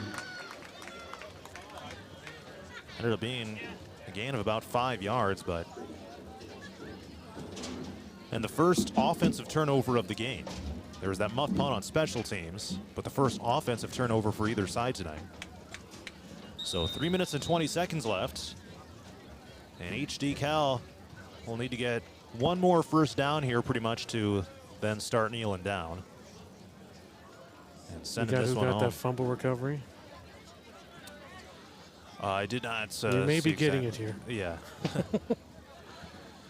So they'll start at the 31. And it's a keeper, Strother, taking it left after faking the handoff. Still on his feet at the 45-yard line and spun down. 14 yards for Ryder Strother. 22, Haro Martinez. All right. That's what Cole Powers is telling us. Some of the backups are in, and get out there, and one of the first plays you're playing, get a fumble recovery, Yeah. not bad for the stats. And It is going to be a quiet ride home to Dike tonight, I would say. well, yeah, I mean, you think about it, if the Vin Schellsburg-Denver score holds, you go from solely in second place to having to go on the road in the first round of Yeah. playoffs and not hosting the whole playoffs. That's, boy, this it's not- district tonight just went upside down a little bit. It's not going to be a short road trip either. No. I would say. I guess South Hardin could still be in play for Dike-New Hartford because they'll be a 2 seed. Here's a run right for HD-Cal out across the 50-yard line. We just got Hayden tipped. Woods emerges from the pile. Tip your cap over to HD-Cal.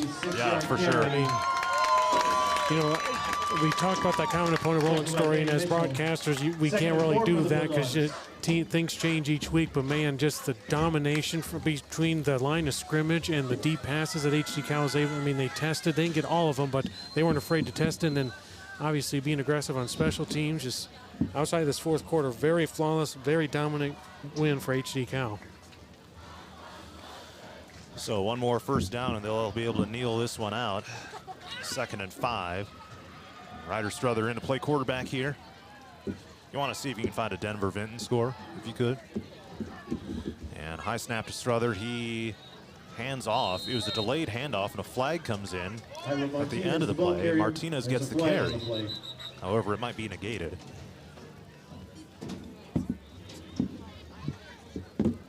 And rather than a smooth end, this is kind of crashing and burning to the ending with all these penalties and stoppages. I mean, this fourth quarter has been going on for like 45 minutes, it seems. Remember, like. we had the running clock going for about a minute worth of game time. And Holding penalty against the holding on Hampton-Dumont-CAL. It'll be on their huddle, not yeah, on YouTube. So. I just thought of that. I even sat next to the guys a couple weeks ago. But from the spot of the foul. So that'll back it up 10 here for HD-Cal. Clock running down at $1:38. 14 for the Bulldogs. 2nd and 14. Well, the clock still runs, though, so Yeah. I think they can almost wind this out anyway. Yeah. And it'll be close. Denver was up 3 scores. We're about to get an update here. And a handoff. And it gets blown up.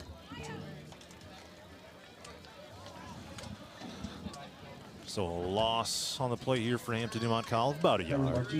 Martinez backwards for 1. Now it's going to be 3rd and long. As soon as this ad stops playing, we'll know. Brings up 3rd down for the Bulldogs. $1 million grand prize package. Final Hey, score I'll from take Denver, that. Iowa. The Denver Cyclones beat the Schellsburg Vikings 28-0. All right, so that means HD-Cal officially will be at home next week. Wow. And we'll have it on 104.9 KLMJ, not on YouTube, but just on the radio. And on the online stream as well. Audio only next week. So they'll just have to snap it once more. They got to get it off quick, though. Play clock runs down to 0, and now we're going to have a delay of game on Hampton-Dumont-CAL. Oh, never mind. They're just going to line it up.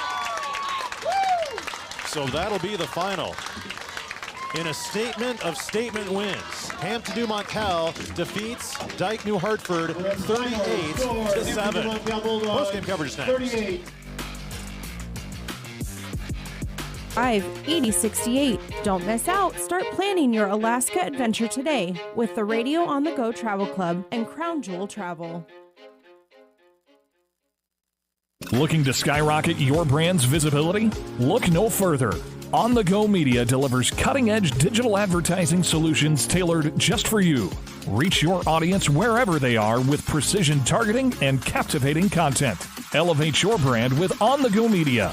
Your digital success starts here. Contact us today. Email radio@radioonthego.com to grow your business with On the Go Digital. Locally owned and operated in Hampton, Iowa. Looking for the perfect fall getaway? Join the Radio on the Go Travel Club for a special trip to Branson, Missouri this November. It's the ideal place to kick back, enjoy fantastic entertainment, and explore everything this vibrant city has to offer. You'll enjoy live shows, scenic beauty, great shopping, and of course, delicious food. Enjoy 4 nights lodging along with admission to 6 fabulous shows. Here's Derek from Crown Jewel Travel with more. We're heading to Branson just in time for Veterans Day, and it's going to be an unforgettable trip. There's always something special in store to celebrate our veterans in Branson. Invite your friends, pack your bags, and get ready for a memorable fall vacation. Don't miss out. Sign up for this Radio on the Go Travel Club Branson trip and let Crown Jewel Travel take you on an adventure in Branson, Missouri. Call Derek at Crown Jewel Travel today. Call 641-425-8068. That's 641-425-8068.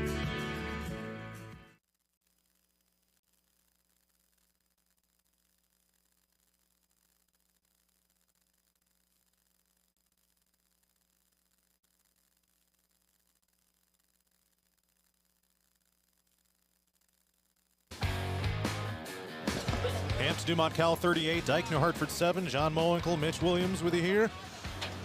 And Mitch, what a statement by the Bulldogs in this one. They took control early on, went up by 3 scores right away in that first quarter, and never looked back. And a statement of statements, I would say, for this Hampton-Dumont-CAL team.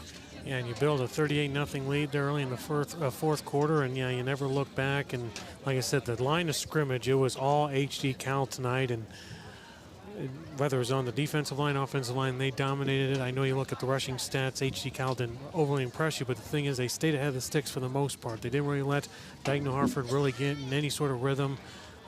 Defensively, DNH never really stopped them defensively. Then defensively for HD Cal, Dike-New Hartford just could not develop any sort of pass game tonight, and the stats kind of tell the story here, John. We'll get to that. Peyton Picorni just 4-9 for 10 yards.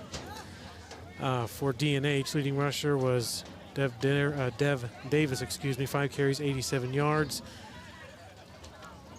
As a team, 148 yards rushing, but 80 of those came on a rushing touchdown there early in the fourth quarter. So that was Davis when the run, So in all, they had 158 yards of offense to DNH, but again, 80 of those coming on one play. So it tells you how DNH was. It tells you how HD Cal's defense was tonight, very dominant. For HD Cal, Blake Burmester, a solid night passing. Solid, I mean good. 12 of 18, that's 67% of your passes completed. 237 yards, 2 touchdown passes. Both of those are going to Aiden Keene, who had 135 yards receiving on just 2 catches. That's a good average of 67.5.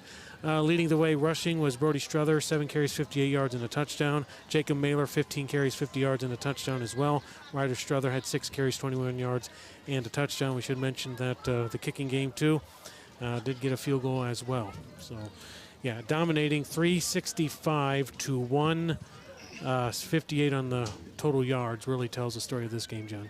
Insanity. So Hampton-Dumont-CAL, let's see here. They finished the regular season 4-4. They will host a playoff game next week against a 3 seed from another district. That'll air here on 104.9 KLMJ, not on YouTube.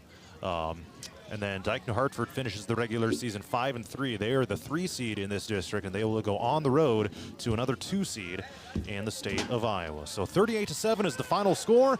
Hampton-Dumont-CAL defeats Dike-New Hartford. Stay tuned for the Dale Howard Overdrive coming up at 10 o'clock. For Mitch Williams, I'm John Molenkel. Good night from Hampton. This has been High School Football and Radio on the Go Sports.